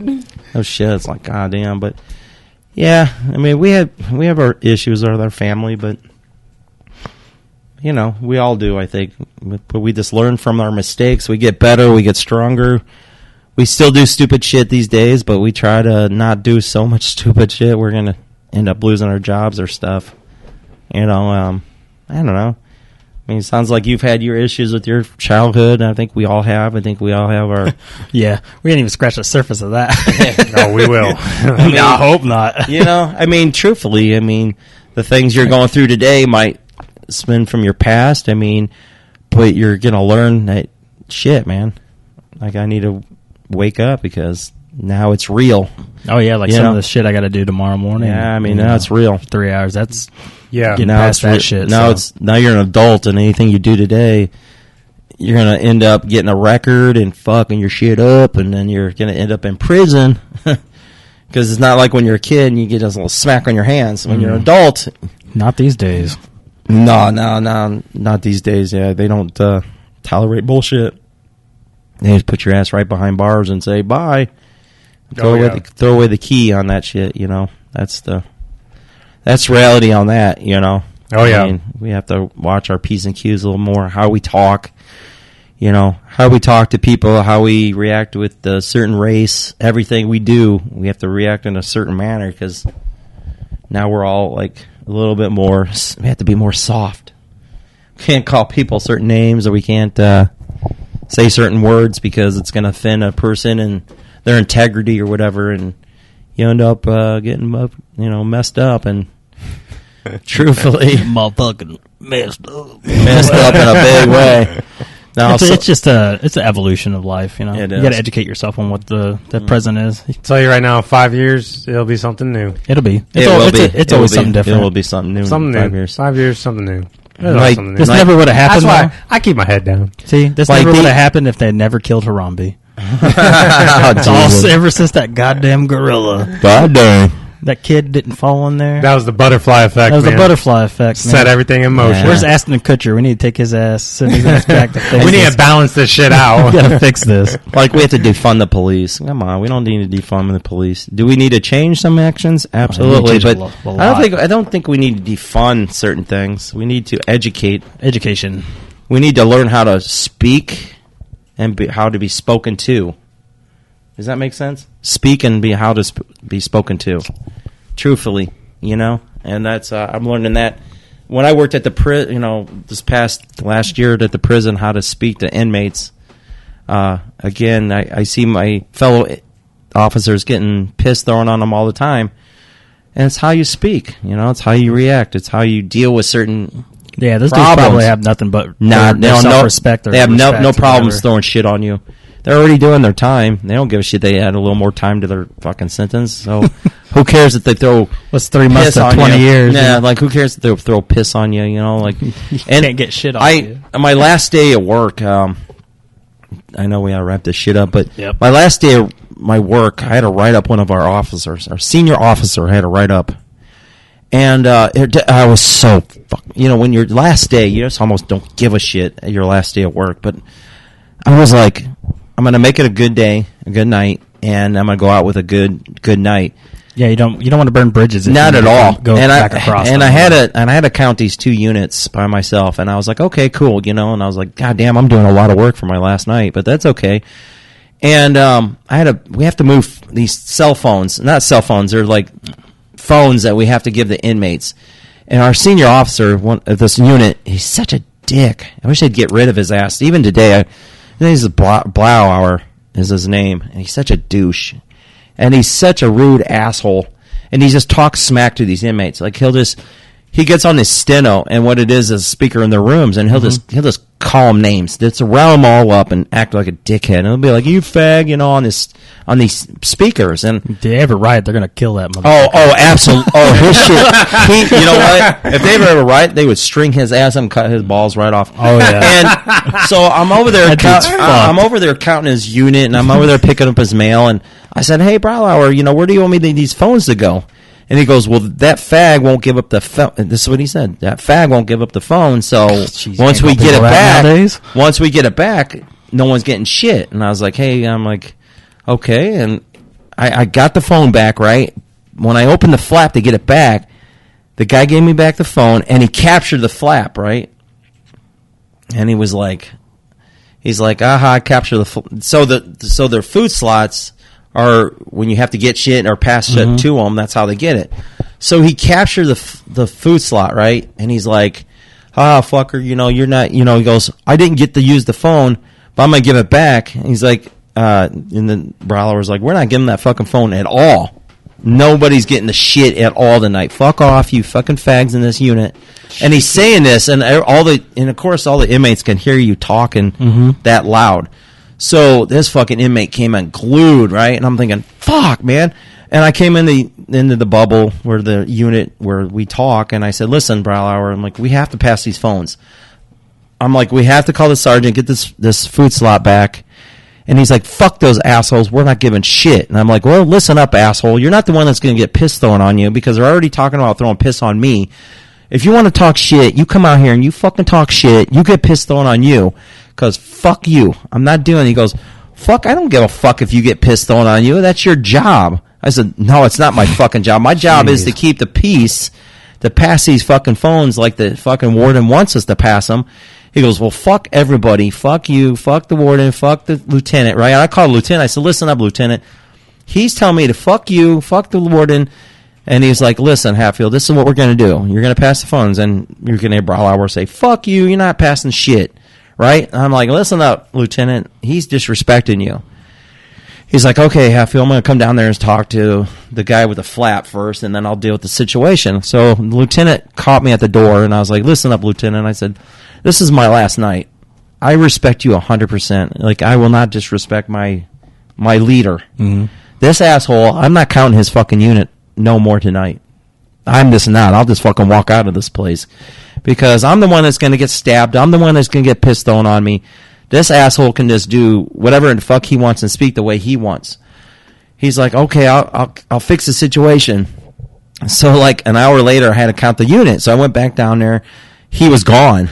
Like he left. Like he told the lieutenant he was sick and just went home. Because he was like, he got butthurt because the lieutenant gave another guy the phone, got the flat back, and was passing the phone. And so the senior was like, "Fuck you, I'm going home sick." So Lieutenant called me later that night, about 10 o'clock, and said, "Hey, Hatfield, can you make a report on what happened? We need to write this fucker up, and you need to tell your side." I said, "Absolutely." Like, I had to write him. Say no more. I had to write his ass up, so I wrote a page on what happened, exactly what happened, and then, of course, when they're walking me out the door, because that's what they have to do on your last day, they give up your badge and everything. He said, "I wish it was Browlauer we were walking out, not you." And I said, "I'm sorry, that he has to act like an asshole, but you need to get rid of his ass because he's going to get someone killed." Oh, yeah. Yeah. Because the inmates don't give a fuck if it's him that's talking shit.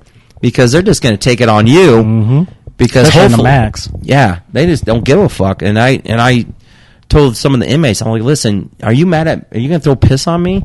Like that whole night, I'm like, you guys cool? Because I don't have no problem with you guys.